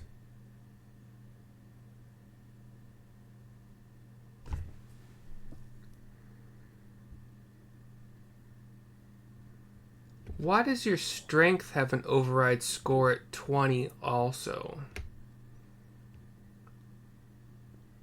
She's wearing those gauntlets of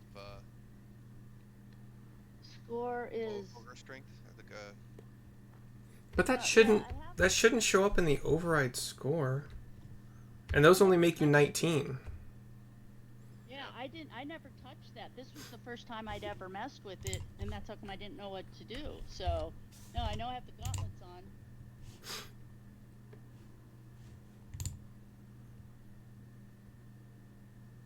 Well, just for now, just leave. If we get a +1, just leave it there then for now, and then we'll remove it at the end of this. But yeah, I didn't add it there. Let's see. Total score. 15, 19. Yeah, 19. Yeah, I didn't do that, and it won't let me remove it. Well, we'll just make a note that that's where my +1 is, and then at the end of the game, somebody can help me get that off. How's that sound?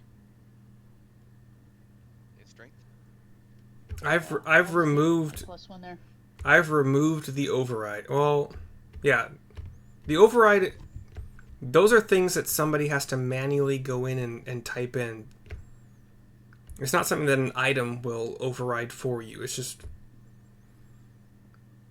Well, and I'm just whatever. This is the first time I clicked on it, and I didn't know how to get out of it because I'd never used it before. So current.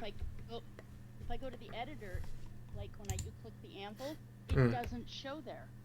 Even on the override score on, it's weird. It's like they're disconnected.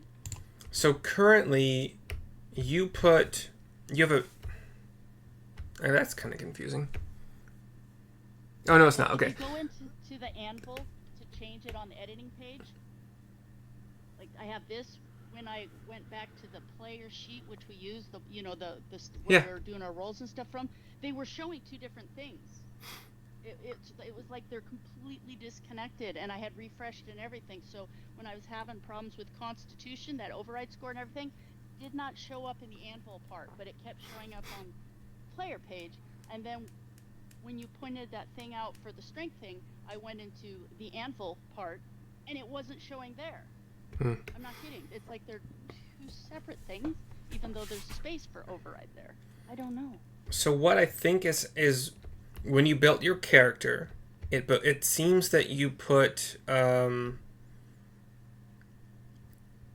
your racial bonus for some reason has a +1 to intelligence, which I thought that. And you also have a +1 to your...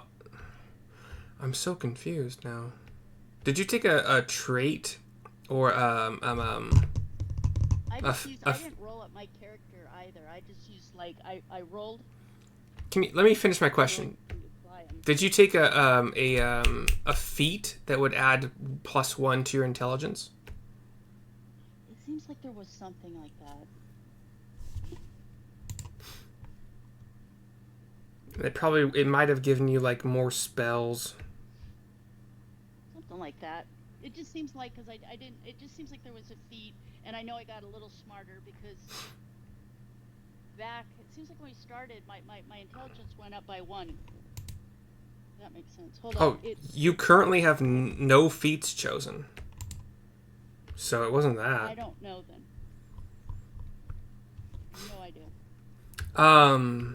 Which, by the way, just because it's more fun, I think I mentioned this when you guys were level 4 or 5, but if you are reaching a point where you can choose a feat or an ASI, an ability score improvement, you can take both. So at level 4, if you were like all 4 ranger, all 4 bard, all 4 paladin, you can get your +2 of stats and a feat. It's more fun. So you can get both stats and a feat. Yeah, Shannon, you and I have played that in practically every. Yeah. Yeah, it's gonna say I kind of thought I just kind of assumed that's how it was. Yeah.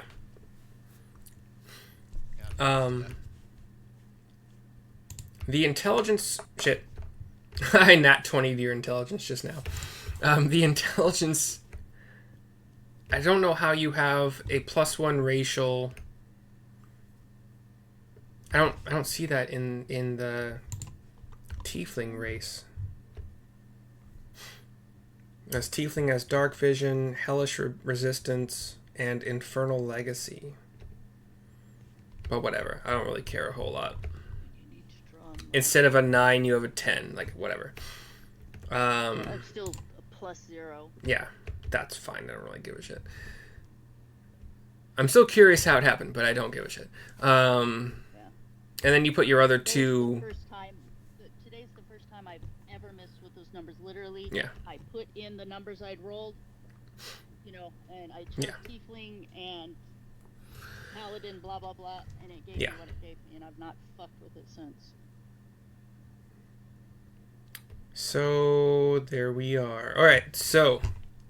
If you've refreshed your character sheet, you should have the ability to put that +1 modifier in the other modifier spot on anything you choose, just like everybody else can at the end of a meal. We're at the end of breakfast. It's early day. The sun is risen enough to the point where it's like the entirety of the sun is above whatever hills or trees. I mean, obviously, if you're not in the trees, because that would be much higher. But it's early morning. It's sunny. If you were to go to the Barrow, lots of sun, all the sun. We are approaching the halfway point for tonight. If we would like to take a break now and then come back to decide what you guys want to do. Yeah. So And Sure. just an FYI, I added the other modifier in on the anvil page, you know, score calculations, blah, blah, blah. Went back to my character sheet. The +1 I'm allowed, it doesn't show up. I was still in your character sheet, so I may have fucked it up by being in there at the time when you were doing that. That would fuck it up. Yeah, it wouldn't. Well, I think no, it probably would. No, I'm looking at it right here. Other modifier, I've gone in and out. So it's showing in the anvil part where I build it, but if I go back to the actual character sheet, it does not show up. When you do it in the anvil spot, are you clicking a button that says like apply changes? Yeah, you click up, you add one, and then you hit return. And Where- hold on, I just Where'd you put it? out of everything. Hold on, I just closed out of it. Let's But just which take a break because I'm ready to throw this fucking computer Which- across the room right now. which stat do you want to put it in? Put it on strength. Okay. So yeah, I've tried it many different ways. For whatever reason, my character sheet that I play off of Ooh. and the one in the anvil, when it comes to my abilities, are not communicating. Strength is a tough one because it. Yeah, strength is gonna fuck you up because your ogre, your giant, your gauntlets of ogre, your giant strength or whatever the hell it is, make your strength 19. And since food giving you a strength buff is not a thing that actually really happens in D&D, you're gonna have to go into the actual score and make it 20. Okay. Which I did for you, so if you refresh, it should be 20 now. Okay. Yeah, I'll just let you do it because they're not communicating. It's weird. So. Yeah, I don't again, wanna it, mess with the it- override scores because I can't undo it, and then if I forget, then it may have been because I was in there and you were making changes while I was in. I don't know, but if you ever want me to change it, just let me know and I'll do it. But right now, it should be fine. Just refresh, and we'll take a 5 to 10 minute break. sweet. Kind of think about what you guys want to be doing when you get back to the Dragon Barrow. Yeah. You guys have been to the Dragon Barrow during the day before. The Wisps were not out. So just assume the same Yeah, thing. we're gonna have Bugdop dig, but Yeah. Bugdop's gonna dig, see if we can get in there. If that's what you like to Just do. we'll just make a nice hole right by the tail where we can get in and out. All right. We'll be back.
Real? I have my yummy, yummy cottage cheese. I like cottage cheese. I was raised on cottage cheese combined with applesauce. I did not eat cottage cheese until I was 30 years old, 29. I'd never, because you didn't get it in Alaska because it needed to be barged in. It was so expensive. Yeah.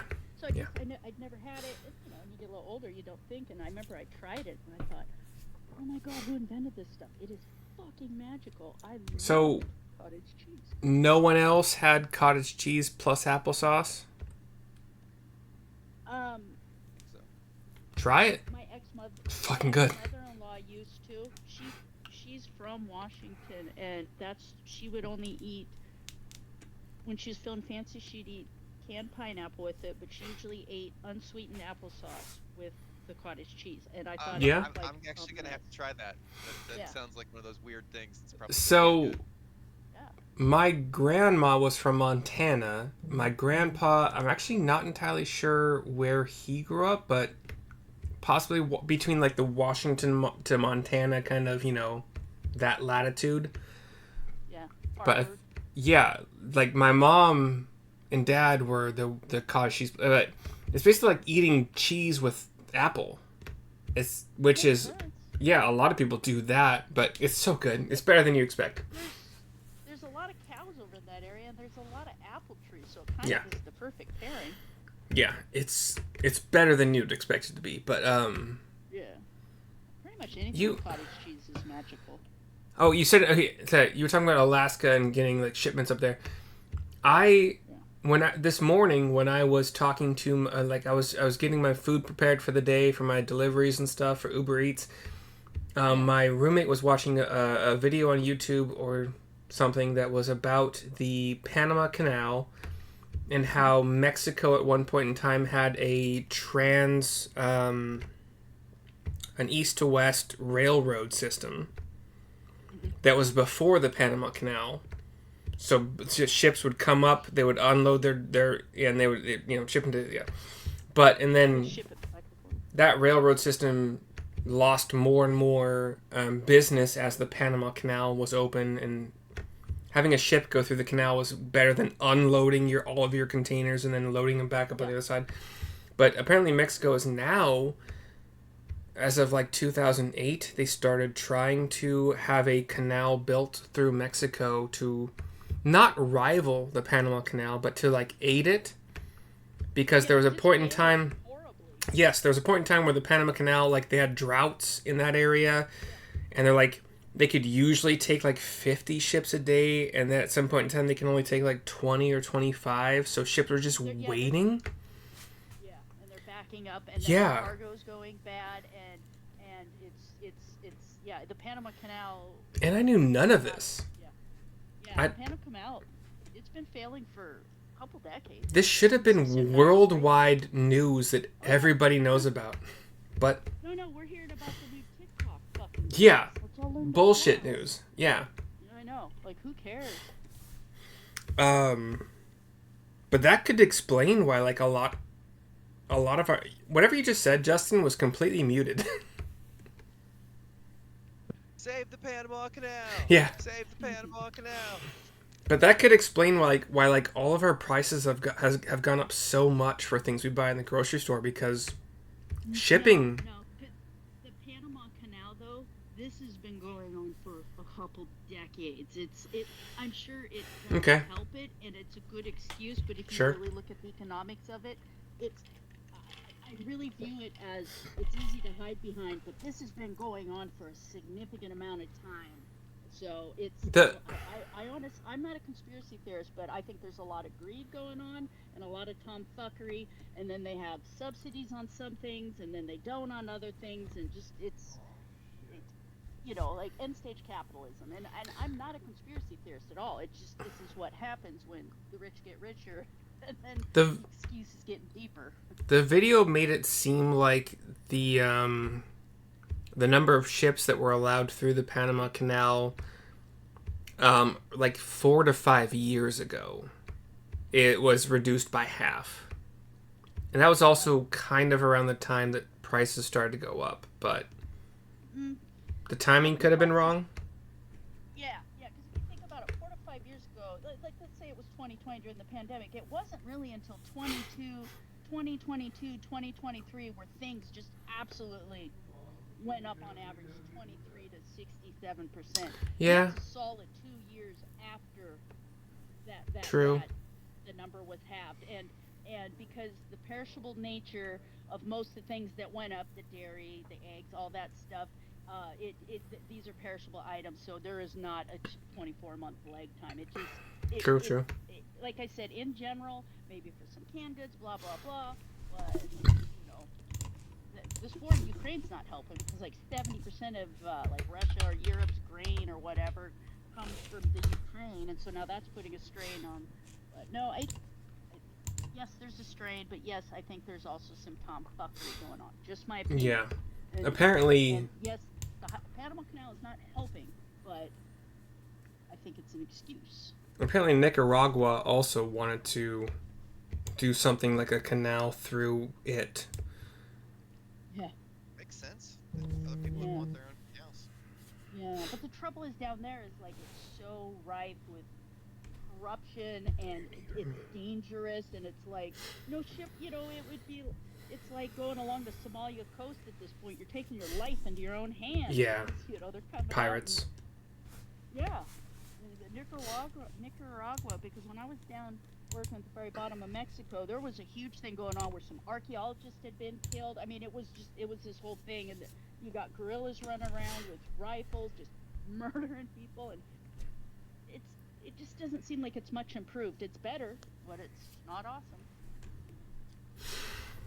All right, so with all of that fun world economics talk, which I enjoyed the heck out of, and I'm sure anybody who watches this probably. You think it would be headline news? Like these things are world changing, and we're arguing about stupid shit.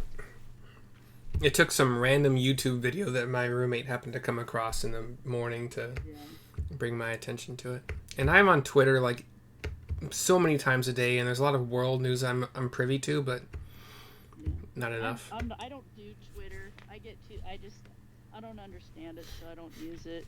It took me several years to find the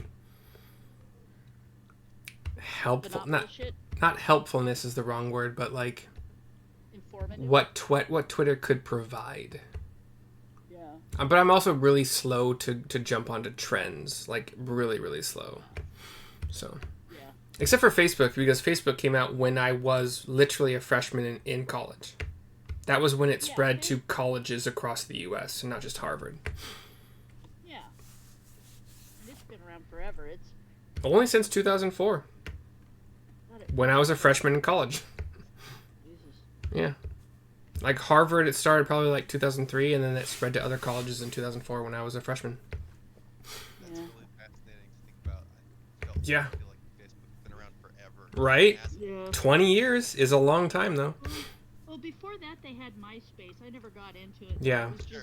Yeah. There was a couple years of MySpace for sure. Yeah, MySpace. It was just too obnoxious the way people could like specialize it, and you could bad late 90s graphics. It was so terrible. You could customize the heck out of your MySpace page if you had somebody that knew anything about HTML, SEC.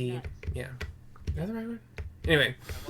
I want a website that looks like that. Just a bunch of really bad, tacky, flashing like lights and blinkers.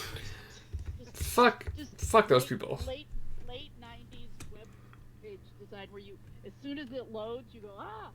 No. Yeah, and it just keeps scrolling forever, like everything. Yeah. I just have everything on one page. Exactly. There were like you could have music that started when they jumped to your page, or you could have it toggleable. And the people that had it start the minute that you were on their page, like, I hate those people. Like, I want to have it toggled. Don't make me listen to your weird. They're assaulting your senses. Exactly. And then everybody was like battling to see who was in their top 5 or top 6 of the MySpace, because that's all you could see at the time. What's terrible now is the Wild West of the internet's over now. You go to any page, you just get assaulted with ads and sounds and pop-ups, and it's just like, yep. Let's go back to just, I don't know, blogs, and just, this is ridiculous now. Yeah, ads are out of control. Yeah, I spent 4 hours yesterday doing opt-out requests for various data aggregate sites. I do that once a month because it's such bullshit. The amount of irritating. All right, so I believe. Probably opted out of one of the companies I work for. Tell me which one. No, not right now. You're that guy. I believe you guys are coming to the Dragon Barrow during the day. Yes. Boom. Change it up. We have Neil appropriately sized in this one. I never made him smaller in the previous one. It's fine. He's easier to find if he's quote-unquote normal size, but it doesn't really matter. Yeah. Yeah, he's tiny. Bugdob is with you? For digging? Yeah. We need to have bugged up. Boom, there's an ogre. I think what we should do is if we're gonna enter, we should do it down on the tail, like come in through the tail. That way nothing can pop up behind us in an empty space. You know what I mean? Instead of digging into it, like along the shank of the tail, where if you go in, you could have something on either side, versus if you come straight on from the bottom of the tail, you're seeing down the length. Does that make sense what I'm saying? So so our doorway isn't in the middle of where, in the middle of this. So, like, we could do the digging down here until we hit the hollow. So, Yeah. That makes sense. We could go in through the tail. Yeah, exactly. Okay, so anybody who has a normal intelligence of like even 9 or higher, I would probably say, like, but at least 10, so your 0 modifier, you would notice. I just did the math. I just did the counting. Hold on a second.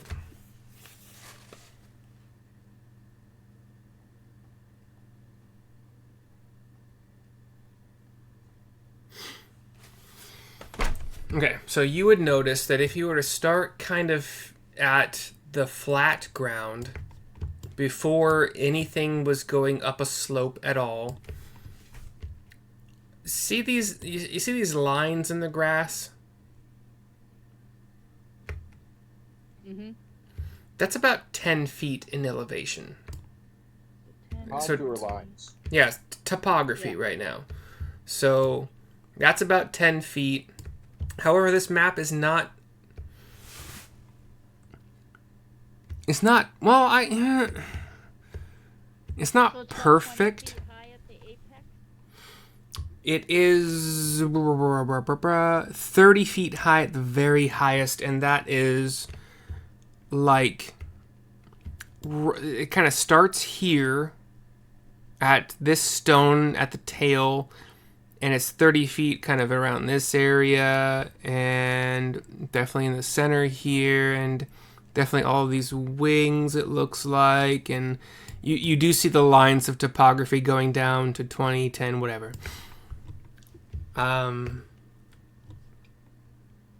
So that is the knowledge that you have when you are choosing where to have Bugdob start to dig. So spine is 30 for sure. Most of the wings are 30 for sure. Head is mostly 30, kind of like toward the center of this head. So let's like about right here where it starts going up. Once it gets 5-6 feet tall, let's just demolish this area right down here on the tail, and just create an opening that just hacks right across. We can put a trench in right here. Are you having Bugdob dig just like a hole first to see how deep it goes, or? Yeah, I vote we trench it right across here. Well, yeah, I know what a trench is, but like, are you having him dig one singular hole downward to see if there's any opening space, or are you just having him dig A 5-foot Or line. we just right across here, drop down like 2 feet elevation right here. So we got and just start dropping it down. Do the rest of you understand why I'm asking that question? No? Okay, so Bugdob is going to just be digging a line downward, but like across some section.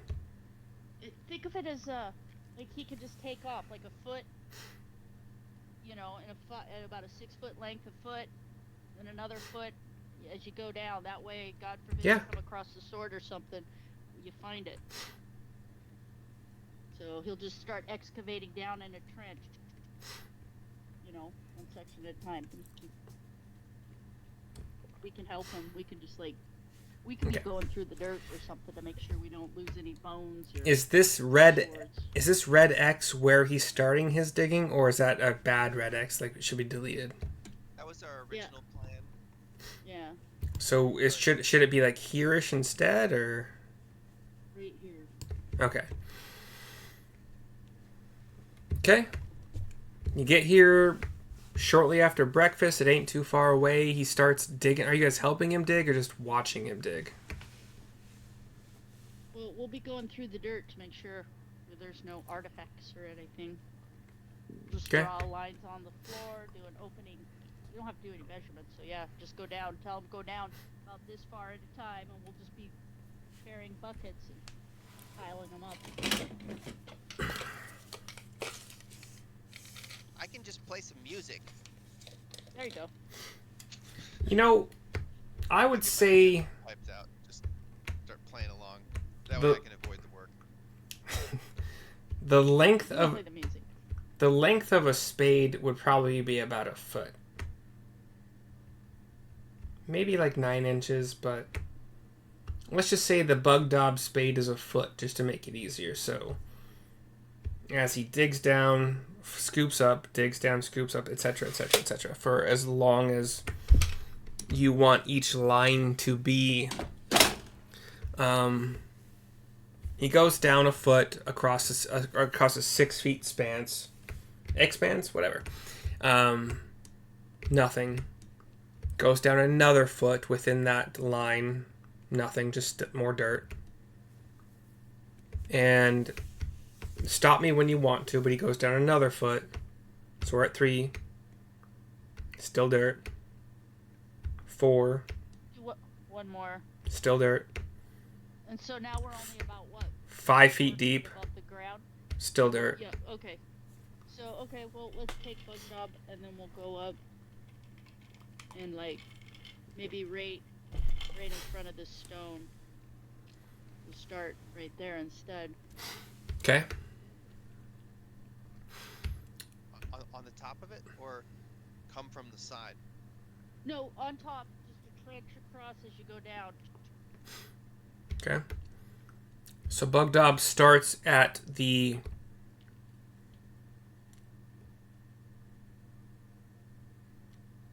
I think he might be a tad confused by the instructions. He would start at the very highest point of this hill, right to the north of that last stone, and dig down a foot. Here, where? Up. Literally to the very direct. I said north, so the very north of that stone, where your line is. He would dig down a foot, and he would expand to the west and east another foot each direction, and then go down a foot as well during that expansion. So he would kind of keep making the trench longer and deeper with each sweep. Sure. Yeah. Sawing a piece of wood. For sure. That works. Yeah. And once again, 5 feet down. Still dirt. But we're still got 15 feet till we hit ground level outside of the barrow, though, right? Yeah, sure. Yeah. Let's have them go down another 3-4 feet. Down into the ground? Yeah, just continue the trench Okay. down. We getting bones or anything, or it's just dirt? Let's say another 5 feet down, still just dirt. And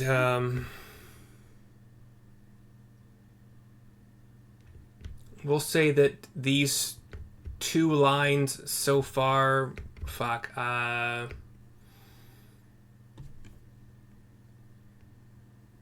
he's strong. He's got endurance with his muscles. Let's say you've spent about an hour.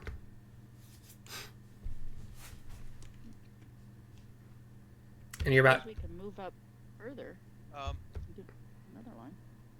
Neil pulls out a little wand out of his backpack. Okay. Called the Wand of Secrets, and uses a charge to expend one charge of the wand, and it says if a secret door or trap is within 30 feet of you, the wand pulses and points at the one nearest to you. Where are you when you do that? I will be. Let's see. I mean, there's no secret entrances. What are you talking about? Where are you? Yeah. Let's see. Hold on. 30 feet of me, like 30 feet, like certain aura. Basically. That's how I'm not reading it literally right now, but from what you read, that sounds right. Yeah. So yeah, from where I'm standing, I'm thinking that I can get, basically get all 4 of these stones in diameter. And read what it does again. If a secret door or trap is within 30 feet of you, the wand pulses and points at the one nearest to you. So it just gives you a direction. Otherwise, like it would say, it pings the exact location. Yeah, it gives you a direct. It points to it. And where you are standing is where you're using the item? Yes.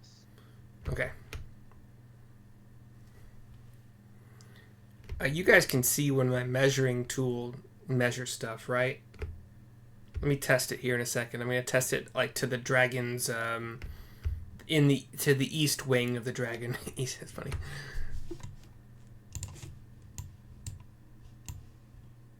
Yes, we Cool. can see that. So this is the line that you get, Neil.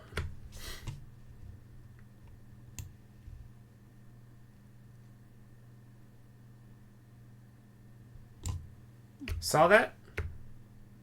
Yeah. Cool. Yep. You'll be like, hey, okay, I think it's gotta be over this way. We'll go down around here. Well, we could then have Bug Dob maybe do a line right across there. Sure.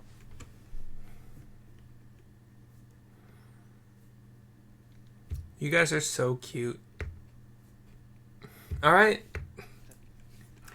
Bugged up. Okay. This is not as fun as you guys said it would be. But he digs. The kitties are attacking falling stones. I think the kitties have jumped off of Bugdob and they are just like surveying all of these stones and walking around, and occasionally give me some perception checks from all of y'all. Because kitties be weird, and I kind of like this. 13. 23.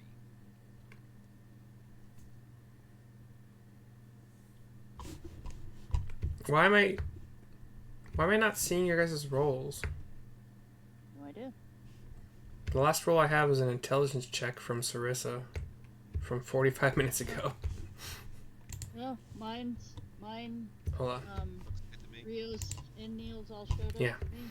I just had to refresh. Neil.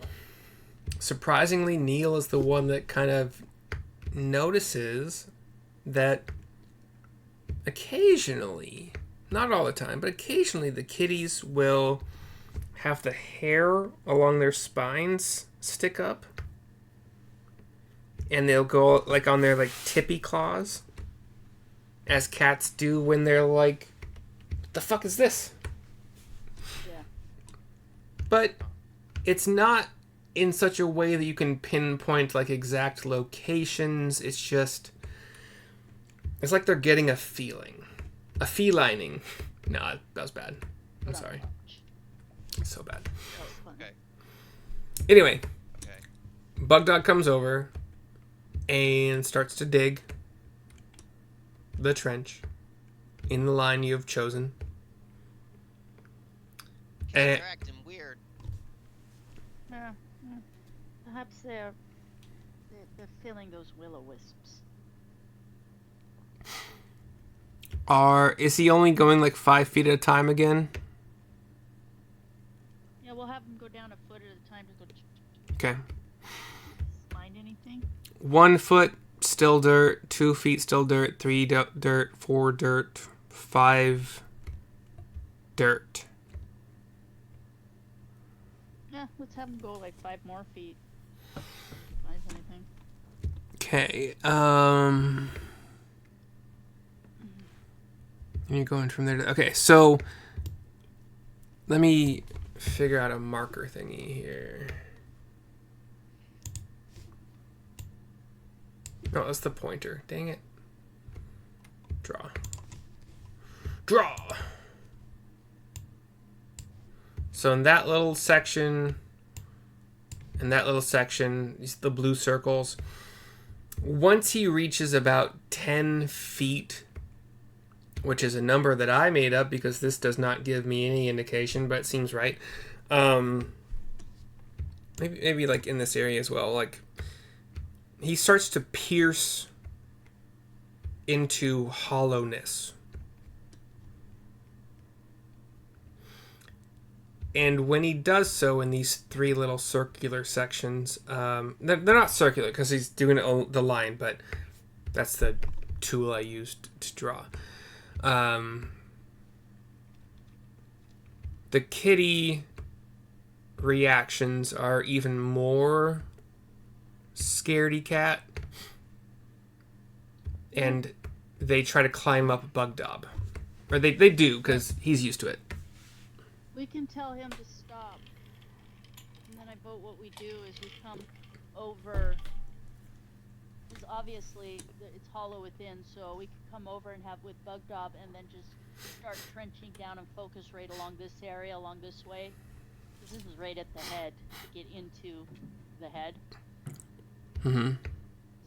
Yeah, so just start focus here and do a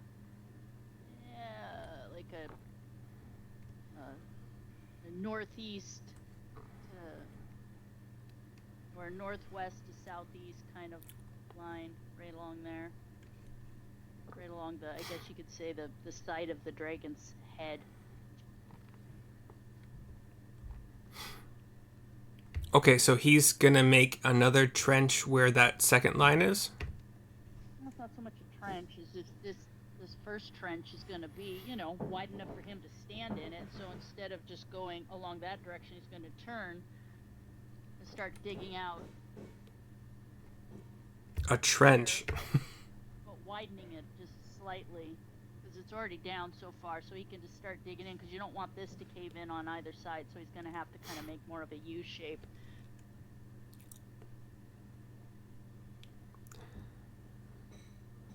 Okay. So, on the second... okay, wait, sorry. I just imagine Sarissa giving Bug Dob these directions, like, they're over here, like, come on over here, like, you gotta do it this way, like, right here, right here. I'll help him dig. I don't care. Riley is confused. You don't want him to dig this line. You want him to that line. Oh. But it's not so much he's starting at the top because the whole center is already gone and there's a hole. So it's a So he's standing. northwest to southeast. Yeah. He's standing 10 gonna- feet deep right here and digging in Yeah. these directions.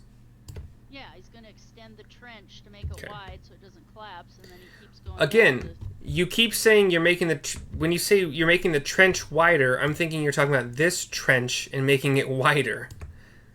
So he's not making the trench wider. He's digging a pathway perpendicular to the trench. it's a second trench. Yes. Okay. It's okay. If he digs anywhere to the southeast here, No. nothing going that way. It's all dirt. If he I'm digs, playing my game, so go ahead. Oh, sorry. No, I just go ahead. I just fucking private.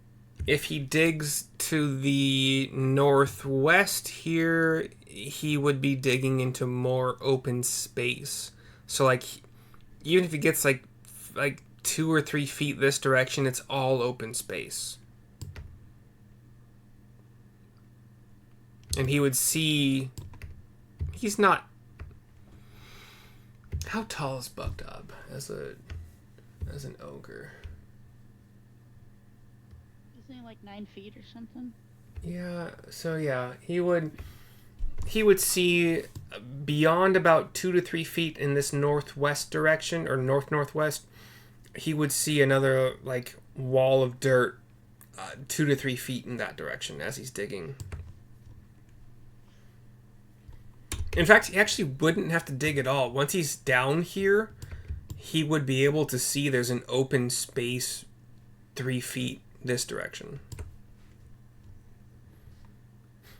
And if he like put his eyes right at this northern like point of this little crossroads thing, he would see there's space open in this direction as well, like more west northwest. Open As a, trench. if I'm standing here, I kind of see that to this direction, and he's pointing to the west. There seems to be more space, but like this direction, he's pointing to the southeast. There's just dirt so far.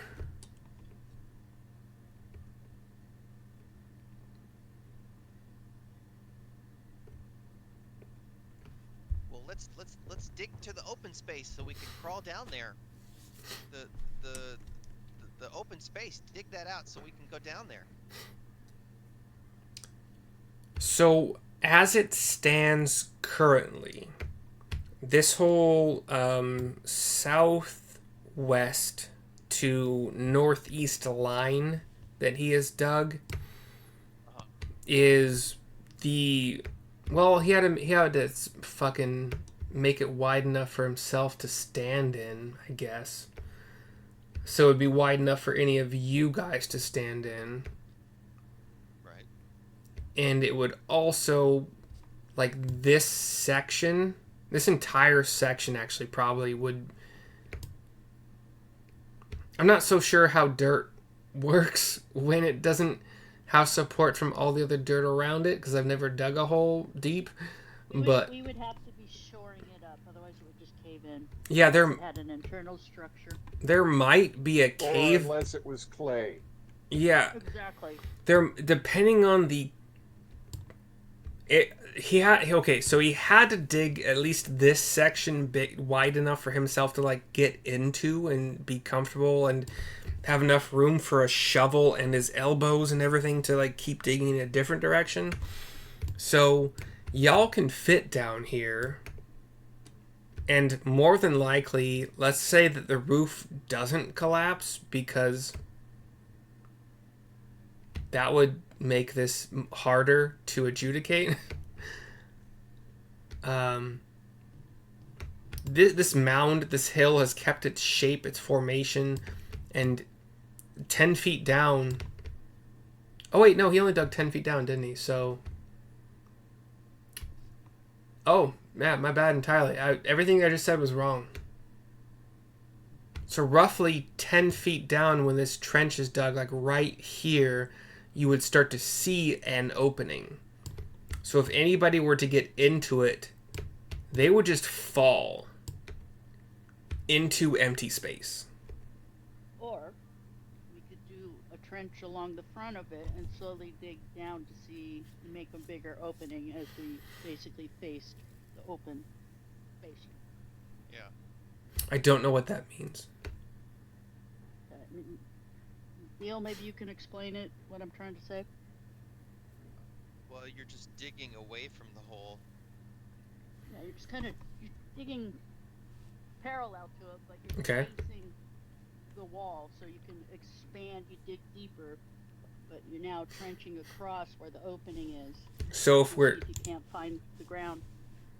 If we're drawing lines, he's digging another trench here and another trench here down 10 feet.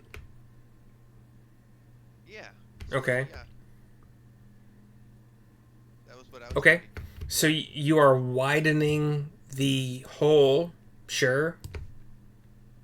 And you see still hollowness underneath that. It's empty space. It's dark.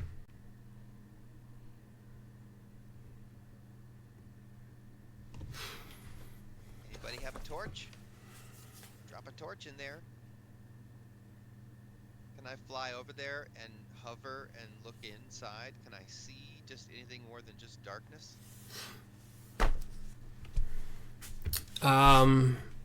In that particular area, if you have a torch, you would see a room that looks like, picture a gun, oddly enough, where the barrel of the gun is pointing east and the handle is south. And that is basically the shape of this room, including like the trigger, and it's a thin handle and a thin and long barrel, like at most guns, the barrel part at least. But the rest of it, yeah, it looks like kind of like a triangle, but there's some square bits. And then inside that area, I have to pee really quick. But there's dang it, hold on.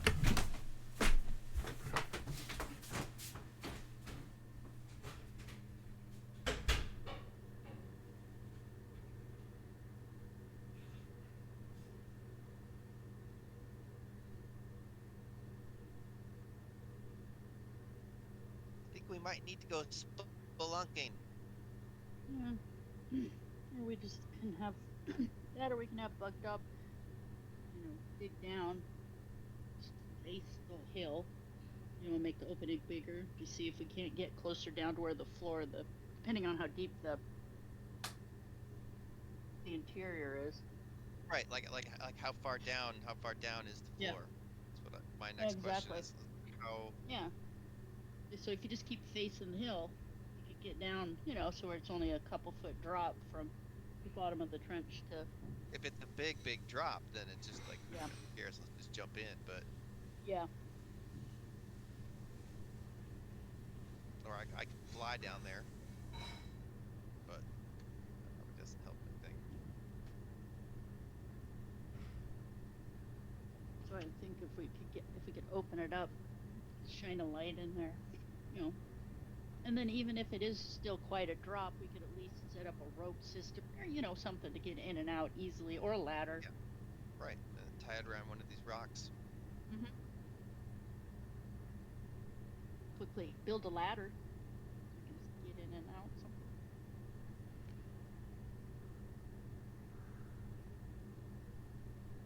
It's a pretty cool wand to have here, isn't it? Yeah, that's awesome. Where'd you get that? I don't remember, but yeah. that was one of the treasures. Yeah. Does it have limited use to use it like once a day? 3 times a day. Nice. Okay. Doors or traps. Nice. So, the questions that you were asking while I was in the restroom, it's about 10 feet tall, like the chamber in this area is about 10 feet tall. So 10 feet to the ground from the ceiling that you've reached. Okay. And there, Face the hill. in this particular section, you see the bones and rotting saddle of a horse in the southern niche of this cavern. So, kinda... Well, shit. Yeah. So, I got locations a little bit wrong, but like kind of in this area, in the actual hole you've dug in this cavern, there would be that bone thingy I was talking about.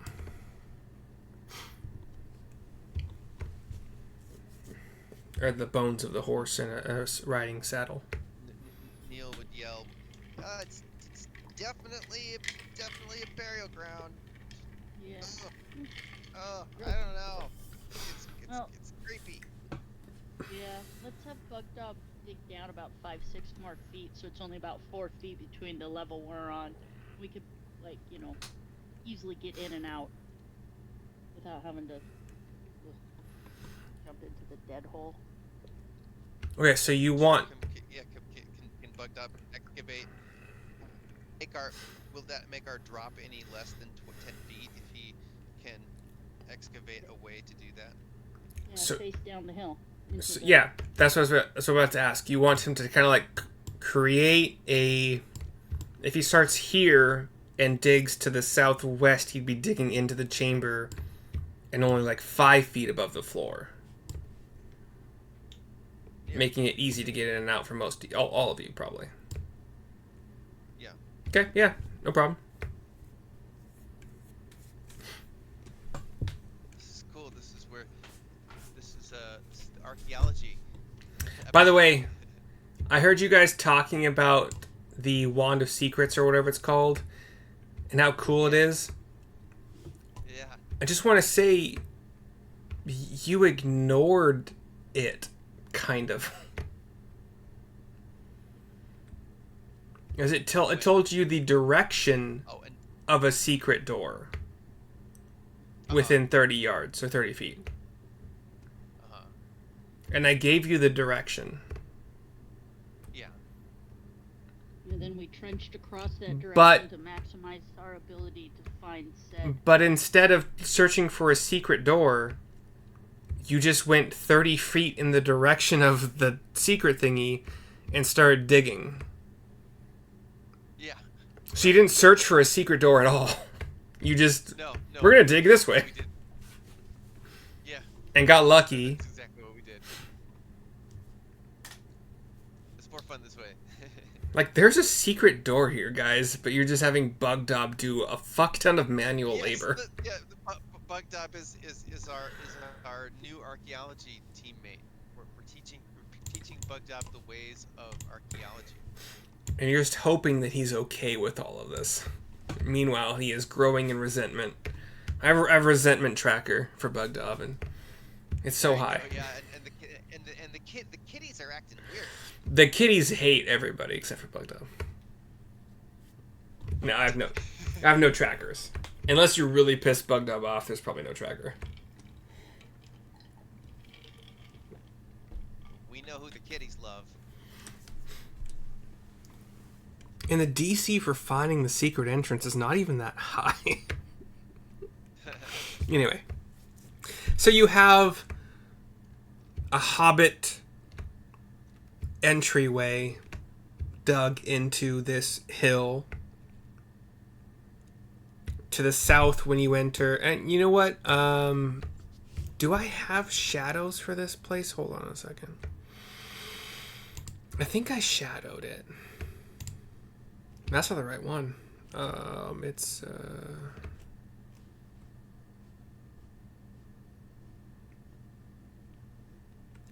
I have a map. Come on, I put a map on here. Don't even start with me.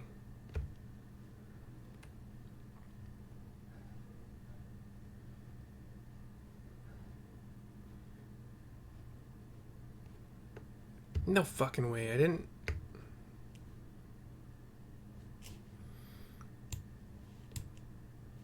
That's crazy. I thought I had him. Okay, hold on.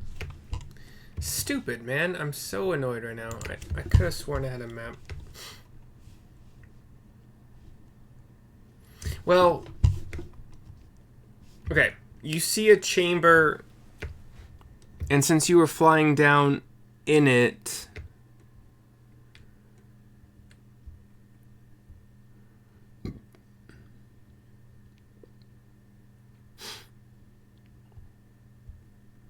it's dark in here, but you have a torch. I don't know where they... Neil? So another thing, sorry, that you would have encountered, and this is where things get a little bit crazy and hard for me to track, because it doesn't say where exactly they are. But, Neil, you would have, upon flying into this area that Bugdub has opened an entrance into, you would have spotted a will-o-wisp,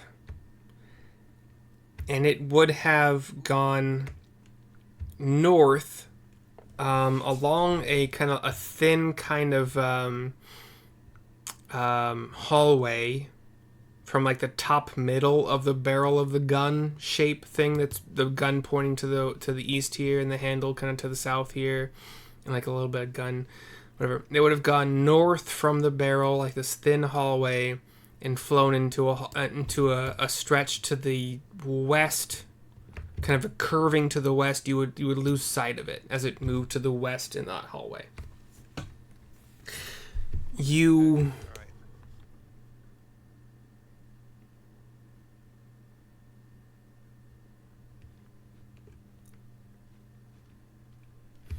Give me a perception check while you're down there, actually.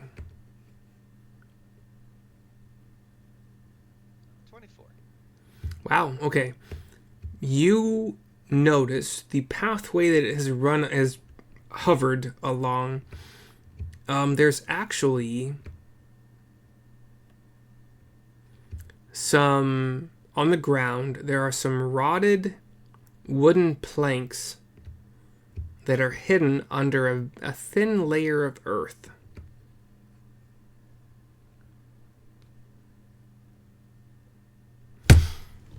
So like right at the entrance to that north direction thin hallway, you see these rotten planks and a thin layer of earth.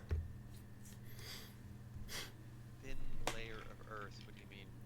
Like a thin layer of dirt.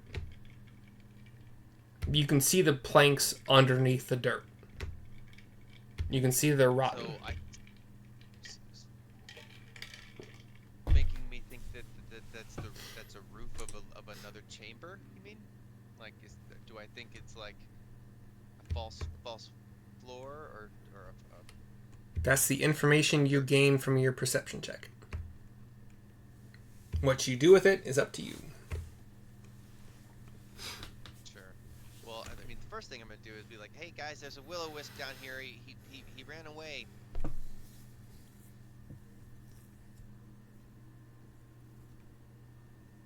They're down there. Yes, they're probably hiding down there.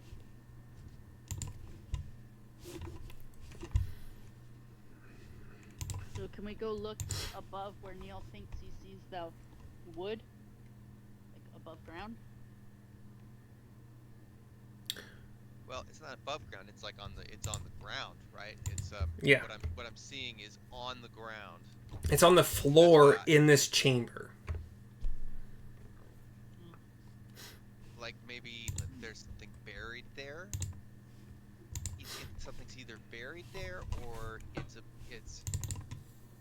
there's another chamber underneath it.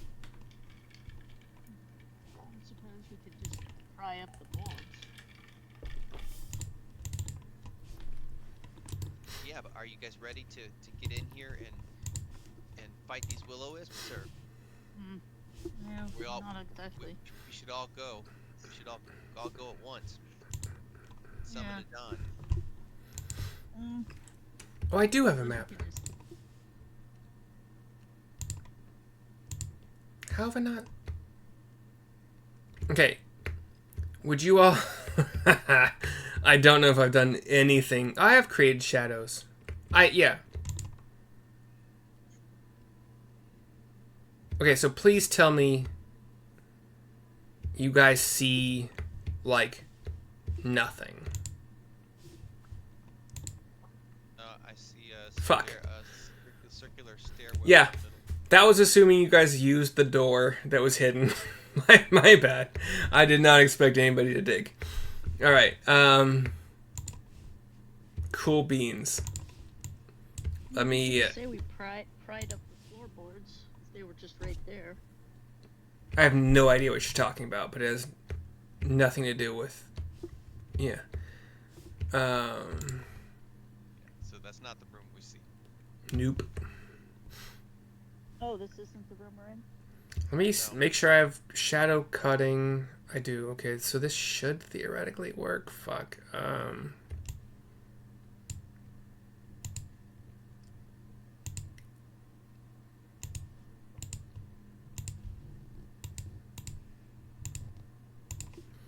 Okay. Did that work? Fuck. Oh, it sucks so much. No, we're still good. We're still activating. Damn it. This is after I figured out how I actually wanted to cut things at a time here. Okay, how about you guys can see that now?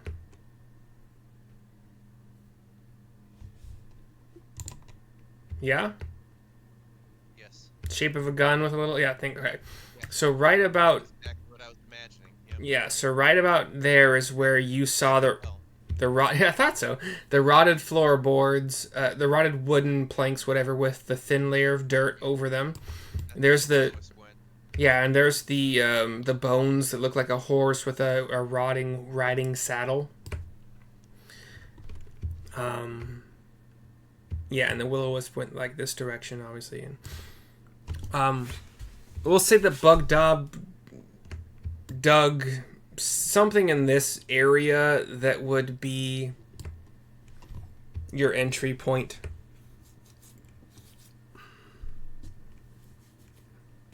So yeah, now that this map has been figured out, a second here. I don't know what. Did I not name it? Whatever. Anyway, whatever. What you doing? What you doing?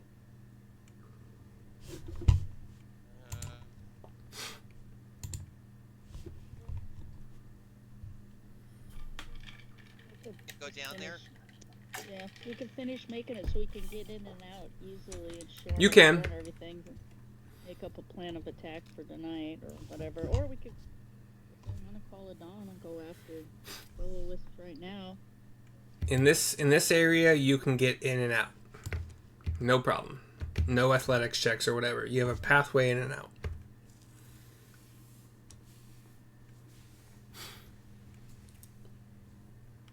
I'll say it's like 9:30 a.m. or something like that.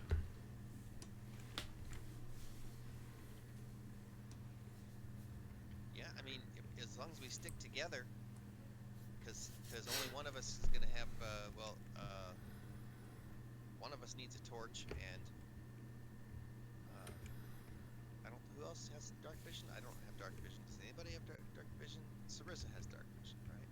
Yes, I have dark vision. So does Rio. Rio does too. He's an out. Oh, okay. No low light. Not dark. Right? Dark vision is the low light vision. It's that. Yeah. Ah. If it should be dim, it's bright to you. If it should be dark, it's dim to you.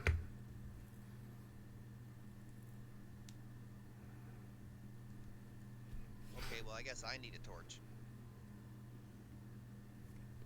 Or You guys need a torch too if you want to fight well. yeah, with a light cantrip or whatever.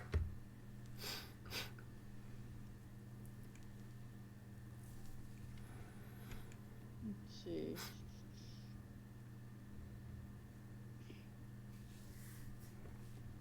Let's put some tokens.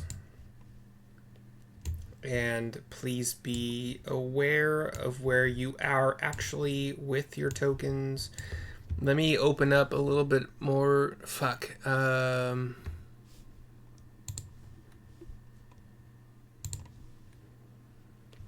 It's rough trying to cut when I should be able to cut this, right?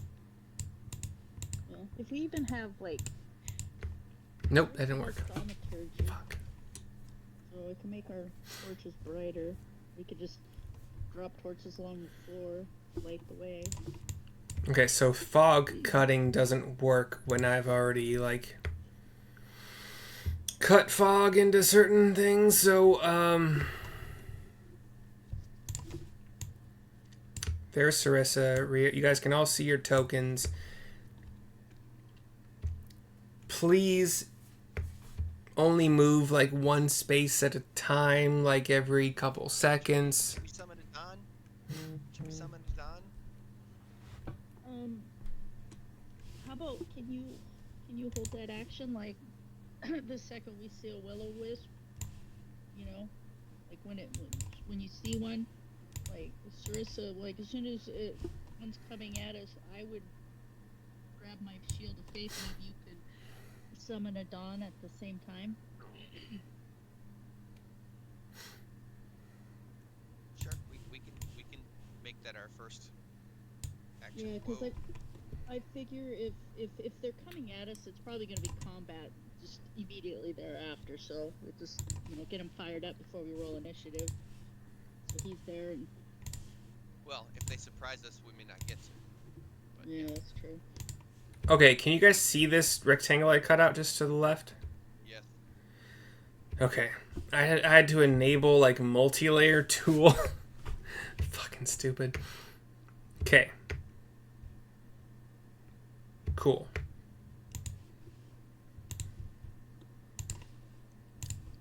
I'm gonna say you have like this space here to work with if you think your character would not yet be down into the barrow. So if you want to move your character in that little section I just opened up to the right, where you're still standing on top, you're welcome to do that. But what I need to know right now is, would any of you think that you would go within 5 feet of the horse bones? Yeah, I would. Okay. Then, as you approach the bones, they start to knit together into, one bone at a time, a skeletal horse. And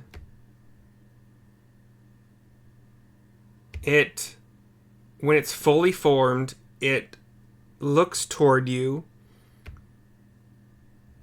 turns toward you to where it's basically perpendicular, perpendicular with your parallel body stance, and it does that thing where a horse like kind of halfway kneels one of its front legs and like lowers its neck and head toward you. Like get on. Kind of. Yeah, more or less, kind of. Wow. What do you do, Rio? Well, I bet you get on him, Rio. Maybe he'll take us where we need to go. No, I'm going to back up and As take you a step back and look off at about a 60-degree axis. as you back up, Horses are skittish whenever you look directly at them. as you back So I'm up, giving it the side eye. I feel like I'm not heard sometimes by all of you. As you back up, it starts to like it gets up from its like kind of bowing position and starts to like trot, like it's keeping pace with your backing up. And still not making any aggressiveness toward you whatsoever. It seems to... Can Sarissa use Divine Sense while she sees Rio backing up? Can I use my Divine Sense to see, like, am I getting... What does Divine Sense tell you? Action, you can detect good and evil. Until the next turn, you can sense anything affected by the house spell or know the location of celestial fiend, undead within 10 feet, and behind total combat. So yeah, but it gives me a general sense. Like, is it a good thing or is it a bad thing? It doesn't. Okay, from what you read to me, it doesn't tell you if things are good or evil. It tells you if they are undead. Well, it says as an action, you can detect good and evil. Period. That's called flavor text. It tells you exactly what it does after the flavor text. Until the end of your next turn, you can sense anything affected by the hollow spell or know the location of any celestial fiend, undead within 60 feet. Blah blah blah. Well, actually, cool point here. You definitely you sense the horse is undead. It's made of bones. Not a stretch there for you. You also do sense to the northwest of you an undead signature, or kind of like beyond the hallway curve.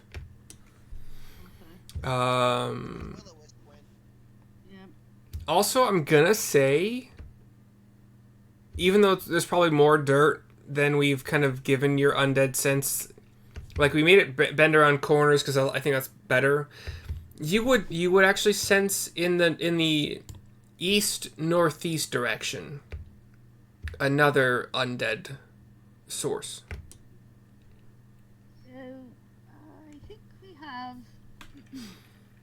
at least one of our Will-O-Wisps. And Trisha will point off the direction where the one, and I said, and I think there's another one over there. Oh yeah, you guys can't see my marker because it's all shadowed. Yeah, to the east northeast. Yeah. So hallway to the north, undead horse, obvious, and then east northeast. So Sarissa will point that out to them and say, well, we know where two of them are. Yeah, should I summon a Dawn?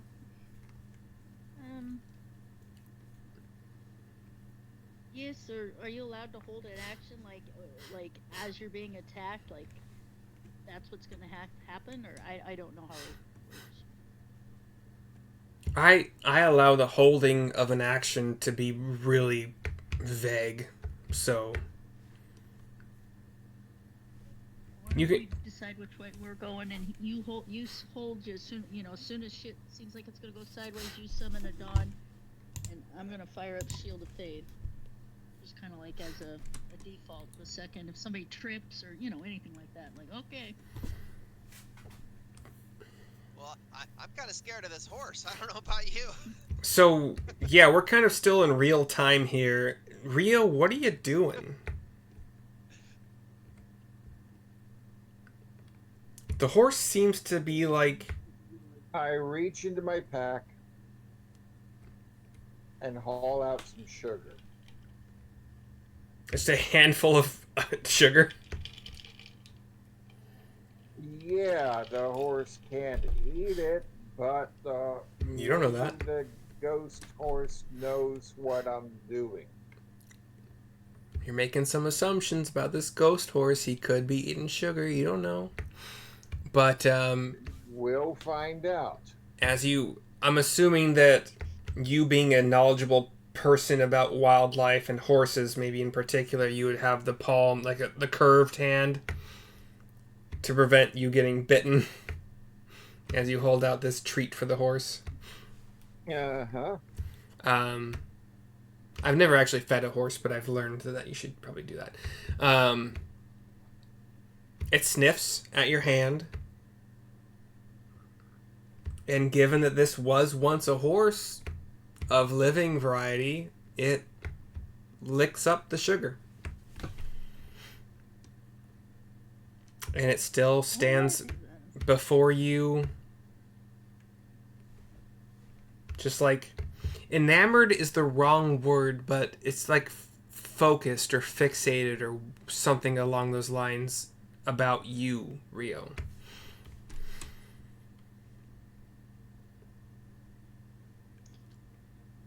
real quick, do we remember what the lady was the lady paladin, was she also an elf? Don't recall. No. The host just seems rather fixated on you. I'm just wondering. Oh, I probably smell more than either of y'all.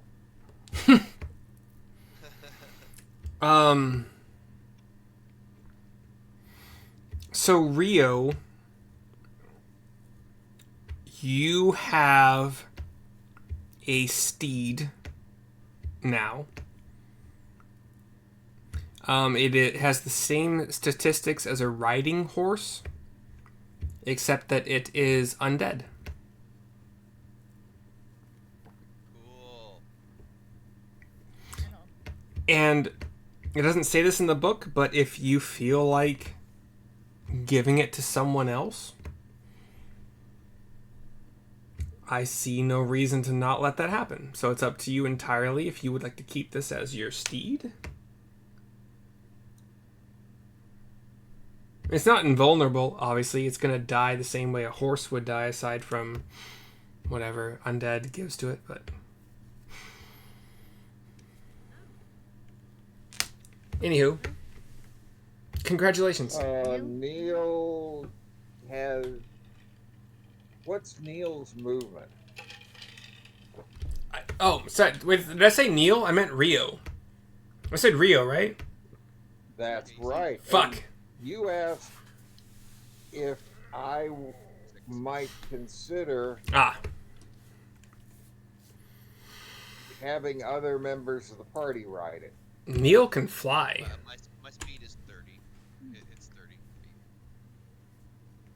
And Sarissa? I move at, what is my 30 feet. Yeah.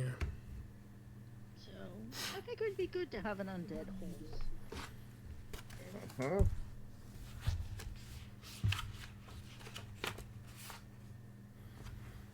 Riding horse has a speed of 60.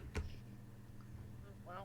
Armor class 10, hit points 13. I could go on, but We could build a saddle on it, and the kiddies could ride the undead horse. So once Bogdov has his armor, if we heated up his battle, the undead horse can gallop away with the kiddies on his saddle, so they do not get hurt. it can also, in theory, help like Bugdob pull logs and trees and Exactly. yeah. Yeah. And we don't have to worry about it getting stolen quite as much. 'Cause I know if I saw an undead horse, I'd be like, hard pass. You would either run or kill the fuck out of it. Yeah. Yeah. So, you can direct it to follow you. You can direct it to stay outside with Bugdob. It listens to you, Rio, for now until you assign it another master. All right. Well, we're indoors, so riding is probably not a good idea right now. Not, so I'll yeah. just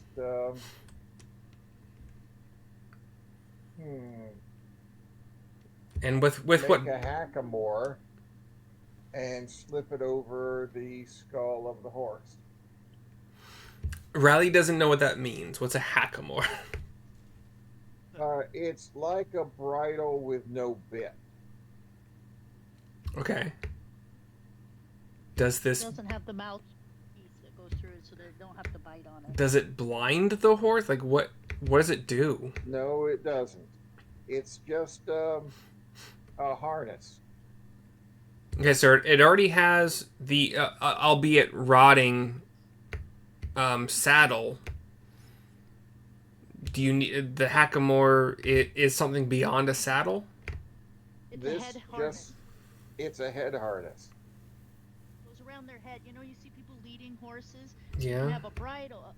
It's the thing that goes around their head that has a metal piece through their mouth. He has a hackamore. Without the metal piece. It goes around the head with the reins, but it doesn't have the bit through the mouth. Yeah. You need 'em. That's what the reins hook to. Interesting. Okay. how you just had one of those on your person is an interesting thing we might have to talk about, but I don't care right now. No, I make one out of rope. Gotcha. Are you having it... Just a series of easy knots to make. It's like the cowboys used to make them out of rope all the time. Control horses. Are you having the horse come with you through the tunnels? Are you having it go outside with Bugdob? Yeah, let's send it outside to Bugdob, and I explained to Bugdob that we've checked and it's not evil. As the fun RP right now, as the skeletal horse comes out of the tunnel thing that Bugdob has dug to the upper surface, Bugdob like grabs his great sword and what is this? What is this? Bad? Kill? No, We don't know how it got that way, but it's not evil, so It's not evil. don't hurt it. Bugdob like takes. Go ahead. It is like a very large, bony kitty. It means you no harm, and it needs you to protect it.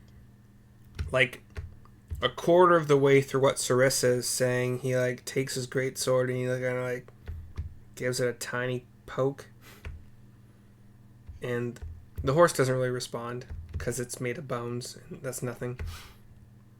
His friend? There's We definitely a think friend. so. Okay. He's a friend. He sheathes his great sword into whatever you guys have created for him on his back as a sheath and reaches out a hand and with like little like the ogre claws gives the horse some scritches on the bones. And the horse kind of like leans into it. Perhaps Bugdob, you could take him out into the fields and, I don't know, let him eat whilst we deal with whatever's in here. What does Bone Horse eat? Hopefully grass, but maybe nothing. Okay.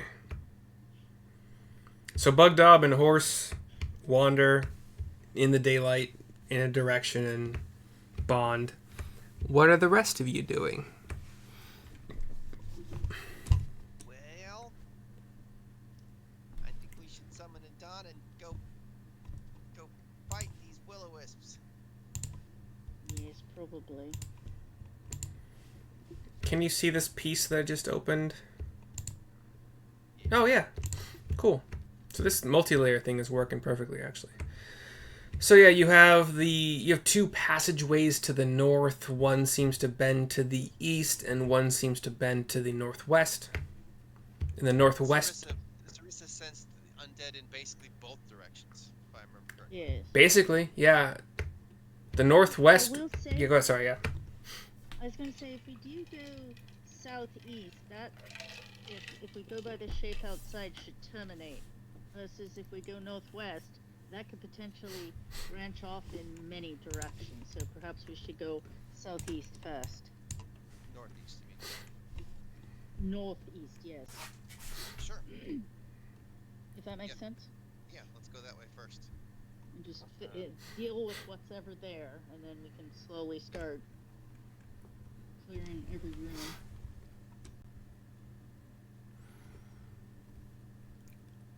Well, if we haven't been, well, what am I saying? We just dug a huge hole. Yeah. I think they know we're here. Probably. Let me do you a solid here, and Neil, what you probably gave to the rest of the group is that, see that blue rectangle I just made? Yes. That's the rotted, yeah. Yeah.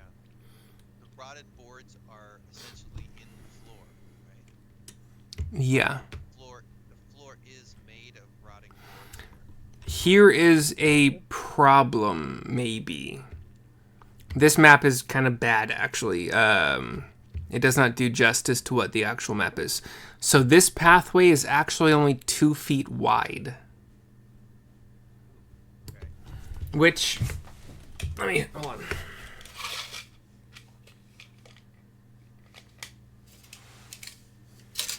So aside from Neil, who can probably fly through it with no problem, y'all would, if you're going in it like facing frontwards, it would be tight. If you're moving through it at like if you turned 90 degrees, so you're moving through it one shoulder first, like sliding, sidestepping, probably fine. Chris is gonna look at her shield, her sword, her armor, and be like, no, hard pass. I did not notice that this map got it wrong, so that's my problem. But that is how it is on the actual module. I'm gonna use my wand of secrets again. Okay. Use another charge. And that finds what again? Traps and secret doors? Traps and secret doors. And where are you when you use it? Right where I'm standing. Okay. If you're standing at the bottom left corner of that blue square, just making sure our maps are the same. You would find the blue square for sure, and that's about all you would find. So 30 feet, right? It's either a trap or a door. It's probably a trap. Let me search for traps. I'm gonna search for traps. I'm not gonna make you roll for it. You have had like two different ways of knowing that this is a trap. Yes, right, yeah. Yeah, I mean, like, what else? Cool. Yeah, this is a trap, guys.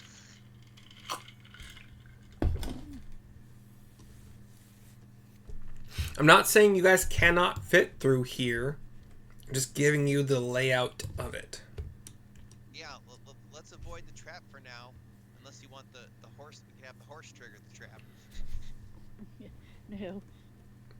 You could, like, it is the size that I have laid out in the rectangle. It's 5 feet wide. You could probably all jump it with no problem whatsoever, or fly across it with no problem whatsoever. Oh. Have to make a jump check? No. It's 5 feet.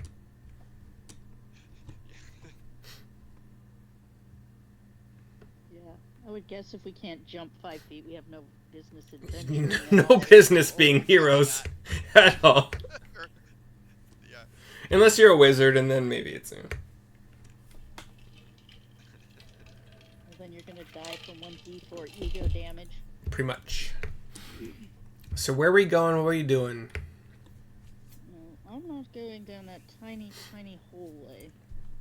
That's for sure. Neil, if you want to duck down there and try to lure something out, which I wouldn't recommend, we don't know how fast these things move.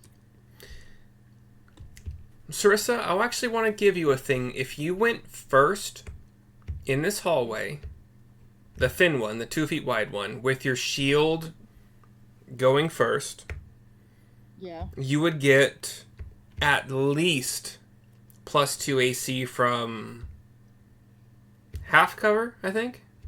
And like 3/4 cover is +4. Something like that. So that if you want to, you would have that advantage. Alright, so But Sarissa will explain to the group, look, I think I can make it down the hallway. You guys would have to be behind me and have to hold anything you're going to do until we get to a point where hopefully I can...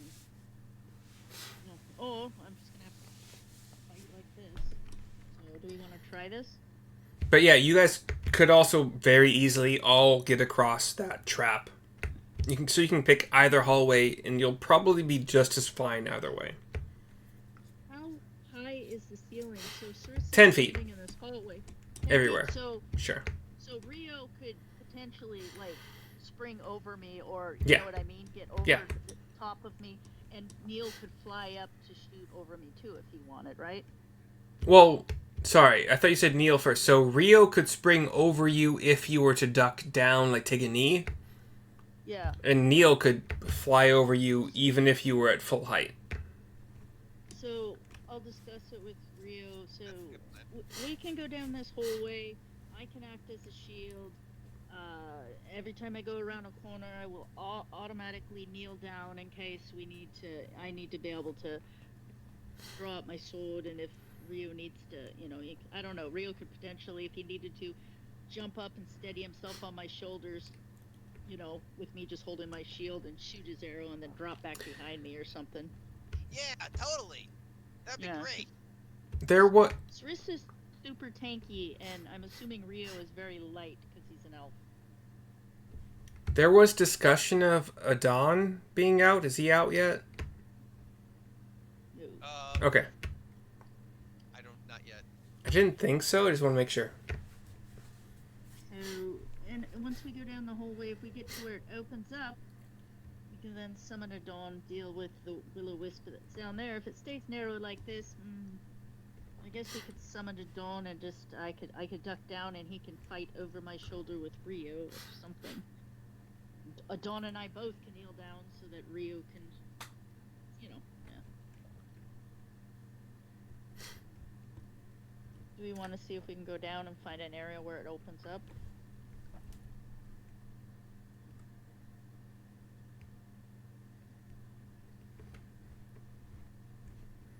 Oh.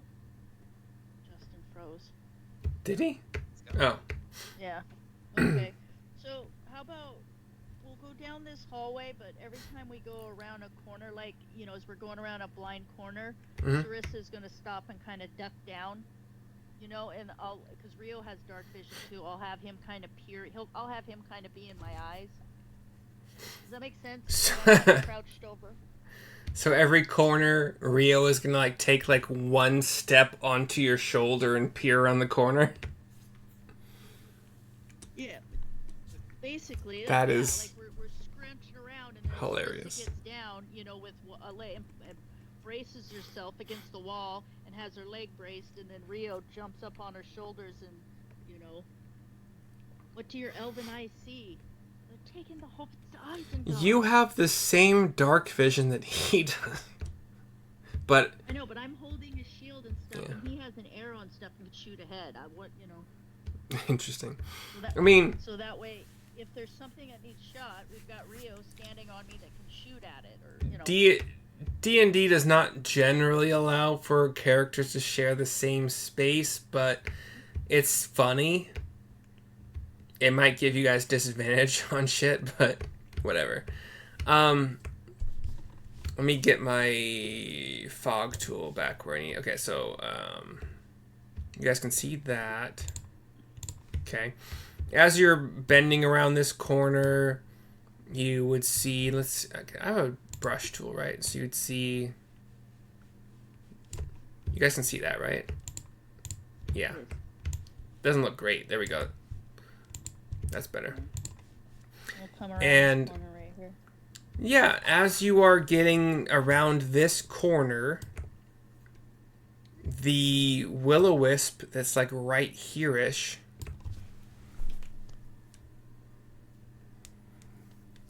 I'm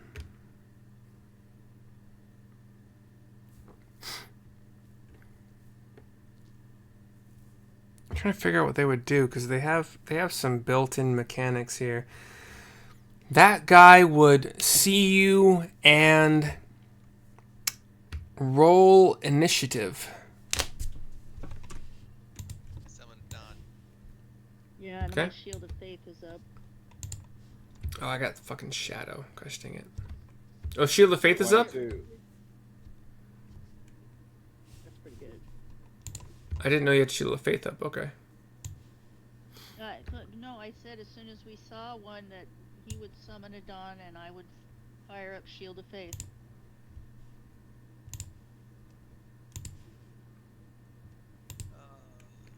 Neil got a 19, Adon got 4.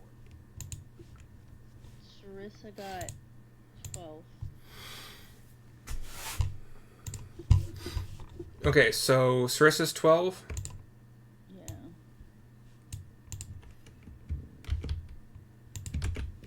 Yeah. Rio is 22. Neil is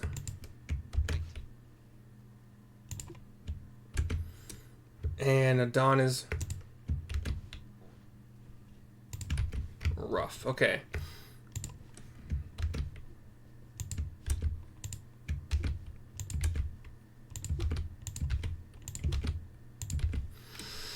Okay, this guy. Dang it.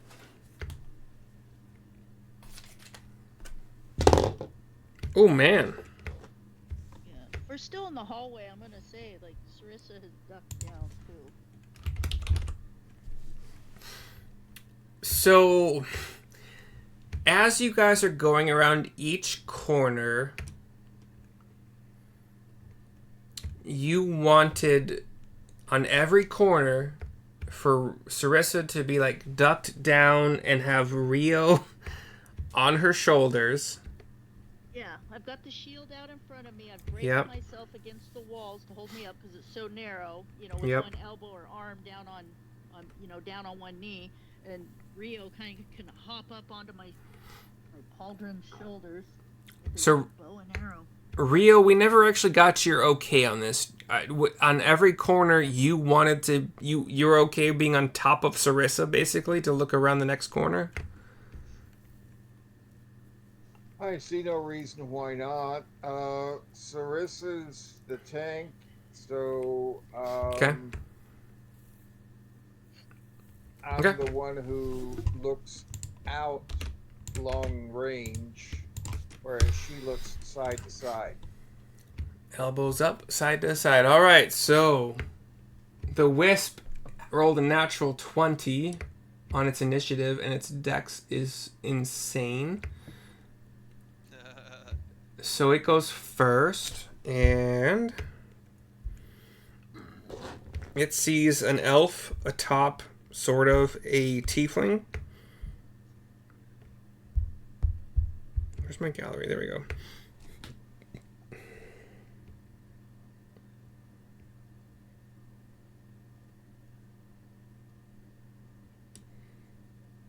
That's melee.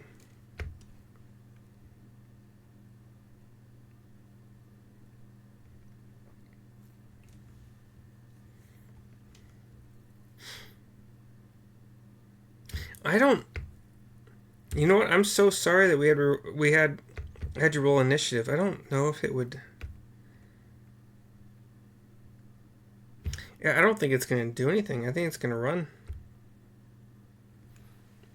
It seems to be the standard with these things. Yeah. So kinda... So it does. It doesn't make sense they would stand its ground. It runs. You see it go to these It Nor- yells, "Fuck you," and then it runs. northern passages and then just out of sight runs.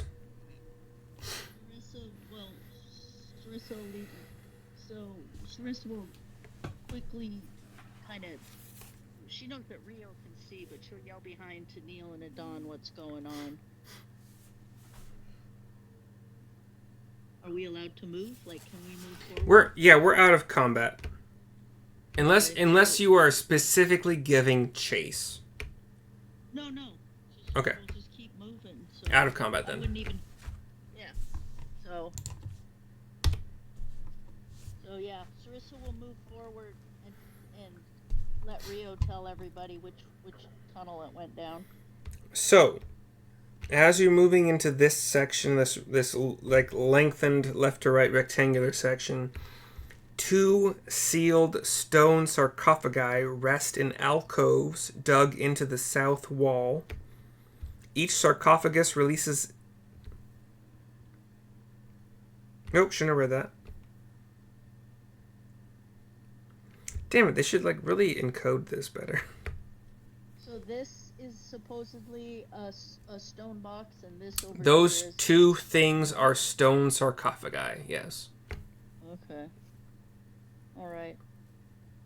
Well, and which hallway did we see the will-o-wisp duck down? This one. Okay. So, do we want to go after the will-o-wisp? Yeah, Don's with us. Alright. Well, Sarissa, is this still a narrow hallway? Those are regular 5 feet wide. Okay. Oh, let me, I'll still go first, and so everybody can still kind of hide behind me. But if we come up on something, Sarissa will immediately duck down, so I'm not impeding anybody. I guess they can lean around me. Every time, well, you would probably see from where you are. You'd see another hallway to the west.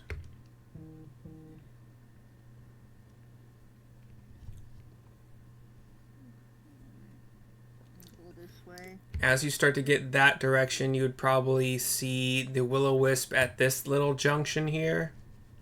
You can't see that. Hold on. Let me...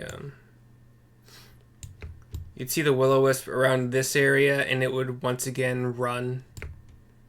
It would run to the north along this hallway. Okay. You want to keep going, Neil? And as it is sensing that you guys are kind of following it, it would start to let out every once in a while high-pitched like it's calling for its buddies. Like a message of alarm. Yeah.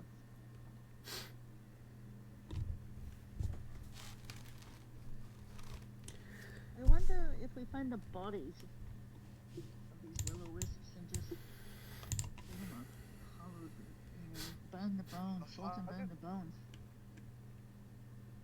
Well, they wanted to kill a dragon. Like, am I supposed to feel sorry for them?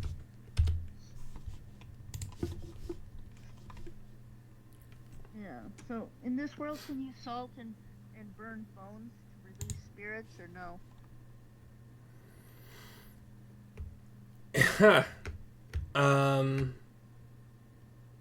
Interesting.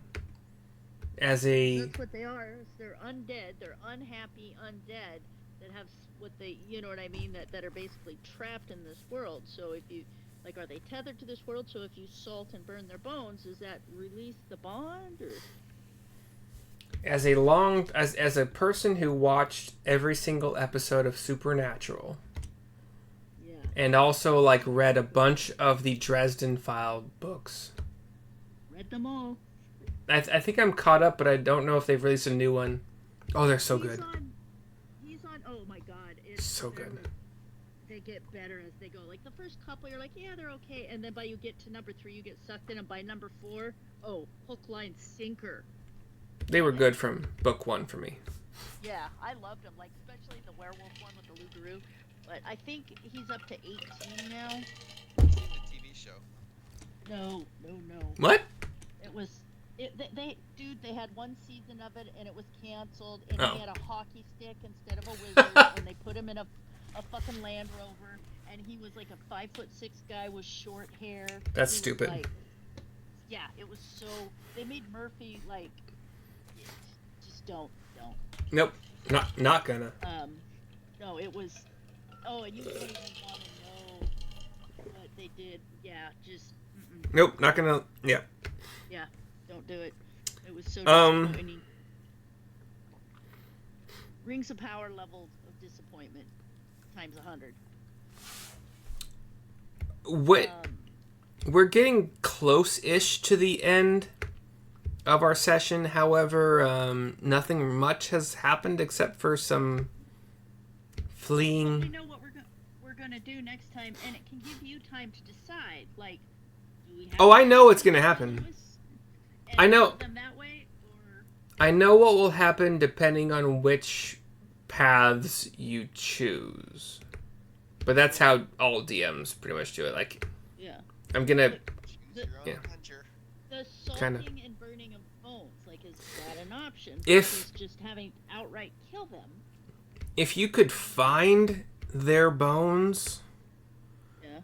and let's say if you succeeded on specifically you would have to roll because you're the only holy magic user in this group. Aside from Adon, that's a tough one. Adon would just grant advantage to your roll. Okay. But you're not proficient in religion, are you? No. I'm Yeah. proficient in persuasion, history. So you can make the check intimidation, and with stuff. advantage, but it's a high DC to salt and consecrate the bones. And you would have to do it for every single bone cluster that you find for the wisps that you know exist. Yeah. Well, I suppose we can keep that as an option if we had to. But... And as you're doing it, you don't know what might attack you as you're trying to do it. Yeah. We'll just kill him, I guess. So do you guys want to end here or progress to a point where things are going to be crazy and battle? Let's just end here because we kind of know it's going to be crazy next time versus start the crazy and then have to pick up crazy next time and like, what was going on? Oh, I don't know. 47 things. Shit. Did I write them all down? Justin, we can't hear you.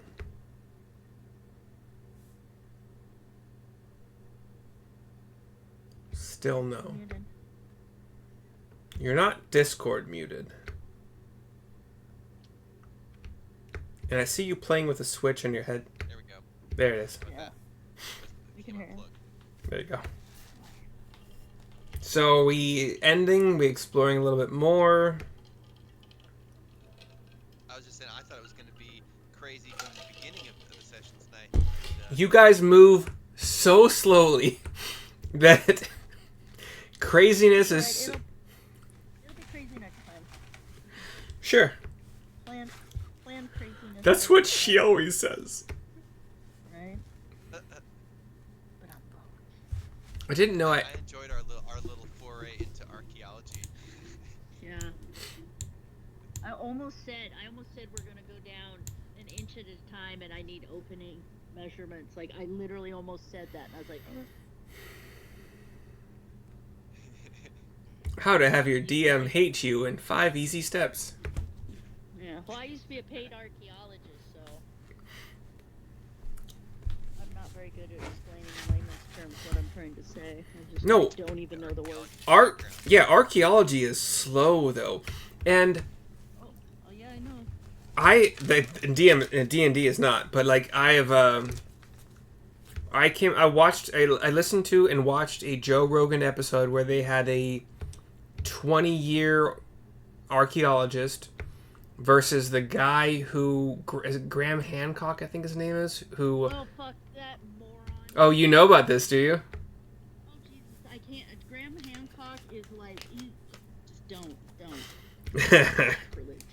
Man, Yeah. he's a moron. To anybody who doesn't know, Graham Hancock thinks that there is an advanced, like a very highly advanced society that was wiped out by a global catastrophe.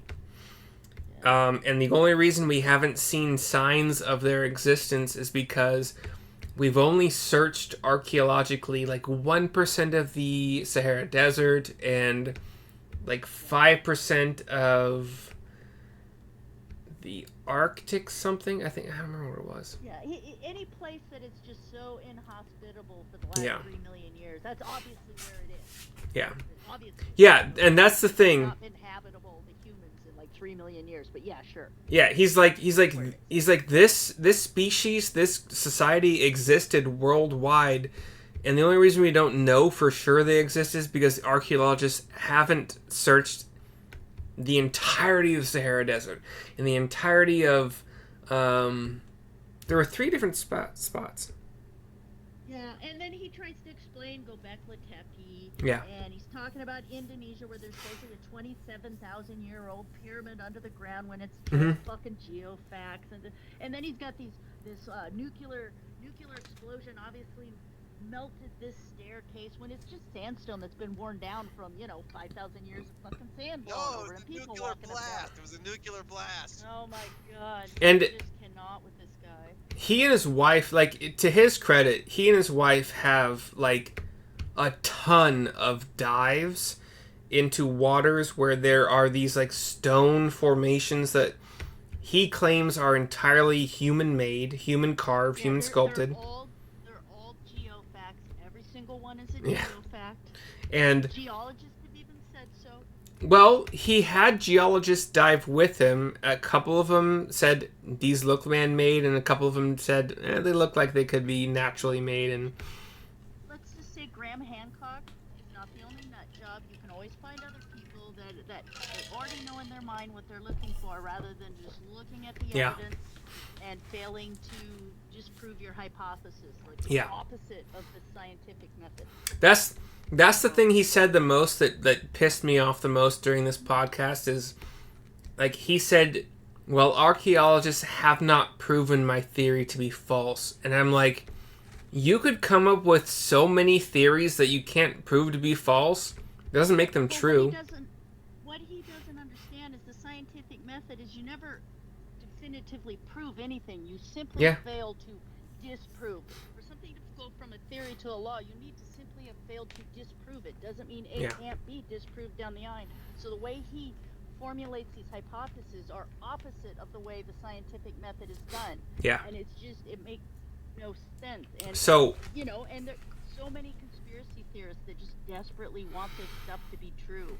And the easiest way to, like, explain all of this is that all of the archaeological finds we've had for the past 100 plus years is that before a certain time period, like before the Ice Age, all of humanity was hunter-gatherer society. There is no evidence whatsoever of anything more advanced than hunter-gatherers. And he's like, well, archaeologists haven't been looking in the right places. They have only searched this percentage of this. So, like, he has no proof whatsoever aside from some underwater rock formations or stone formations that he claims are man-carved. And because they look tries to bring weird. up, because you got to remember, like Iran, Iraq, and all those places used to be a whole lot different before, the earth got destroyed by too much salt from thousands of years of farming and stuff. But Uruk and like the Assyrians and like Ashurbanipal and all these guys, these guys were 5,000-6,000 years ago, and we found entire civilizations and stuff, and they're old as shit. And these people were legit writing and stuff. No mention of, Graham Hancock is the worst. It was. I did not watch Ancient Apocalypse, which is the series that he created on Netflix. I did not watch his first or maybe only interview on the Joe Rogan podcast because it was long ago enough that I didn't care at that time. But now that I've watched this debate, which was like almost 5 hours long, between an archaeologist who admittedly was a little bit of a young kind of a dick, and Graham. Was it Milo Rossi? No.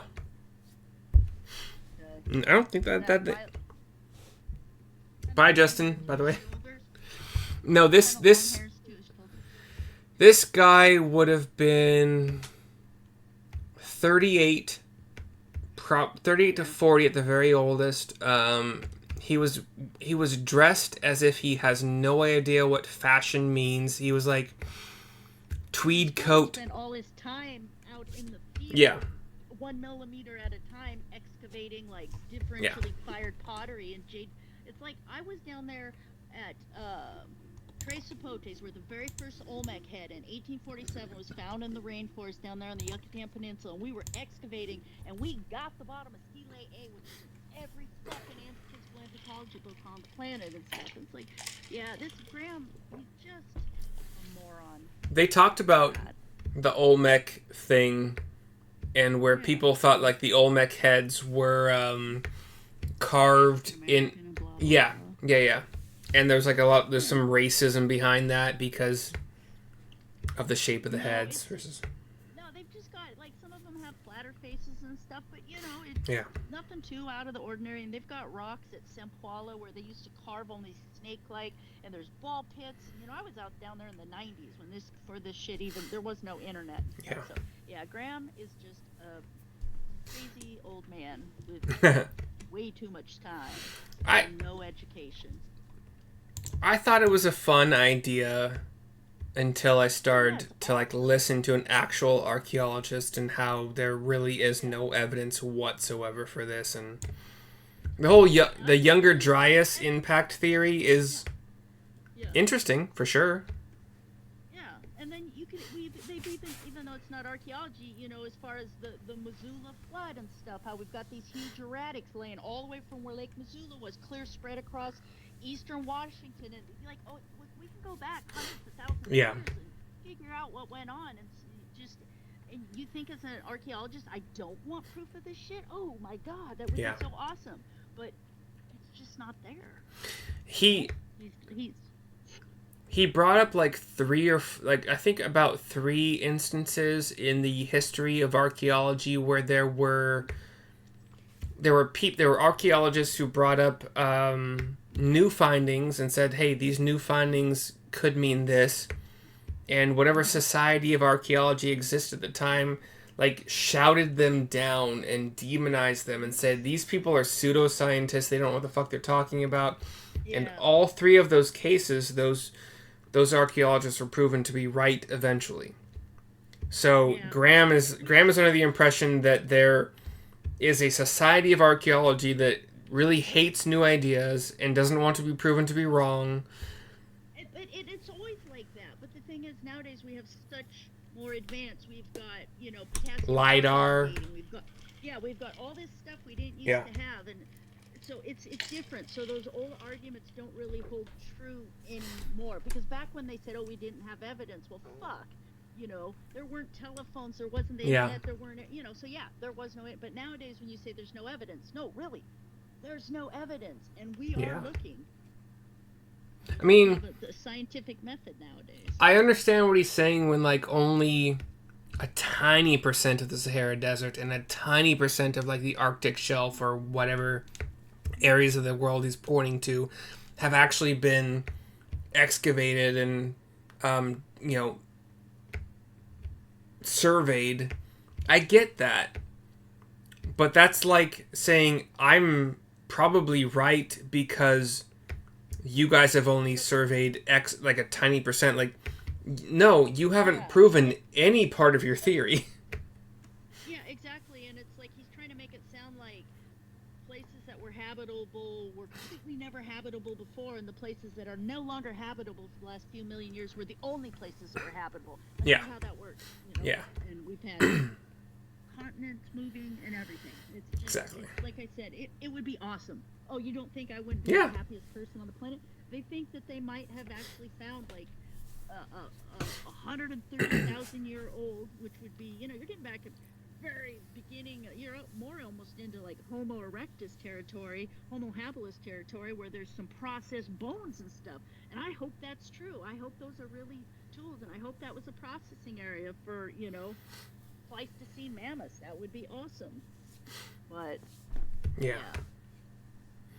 that dude's just, he's too much free time, too much money, too many iPads. Yeah, I wanted to be on his side, but then, aside from how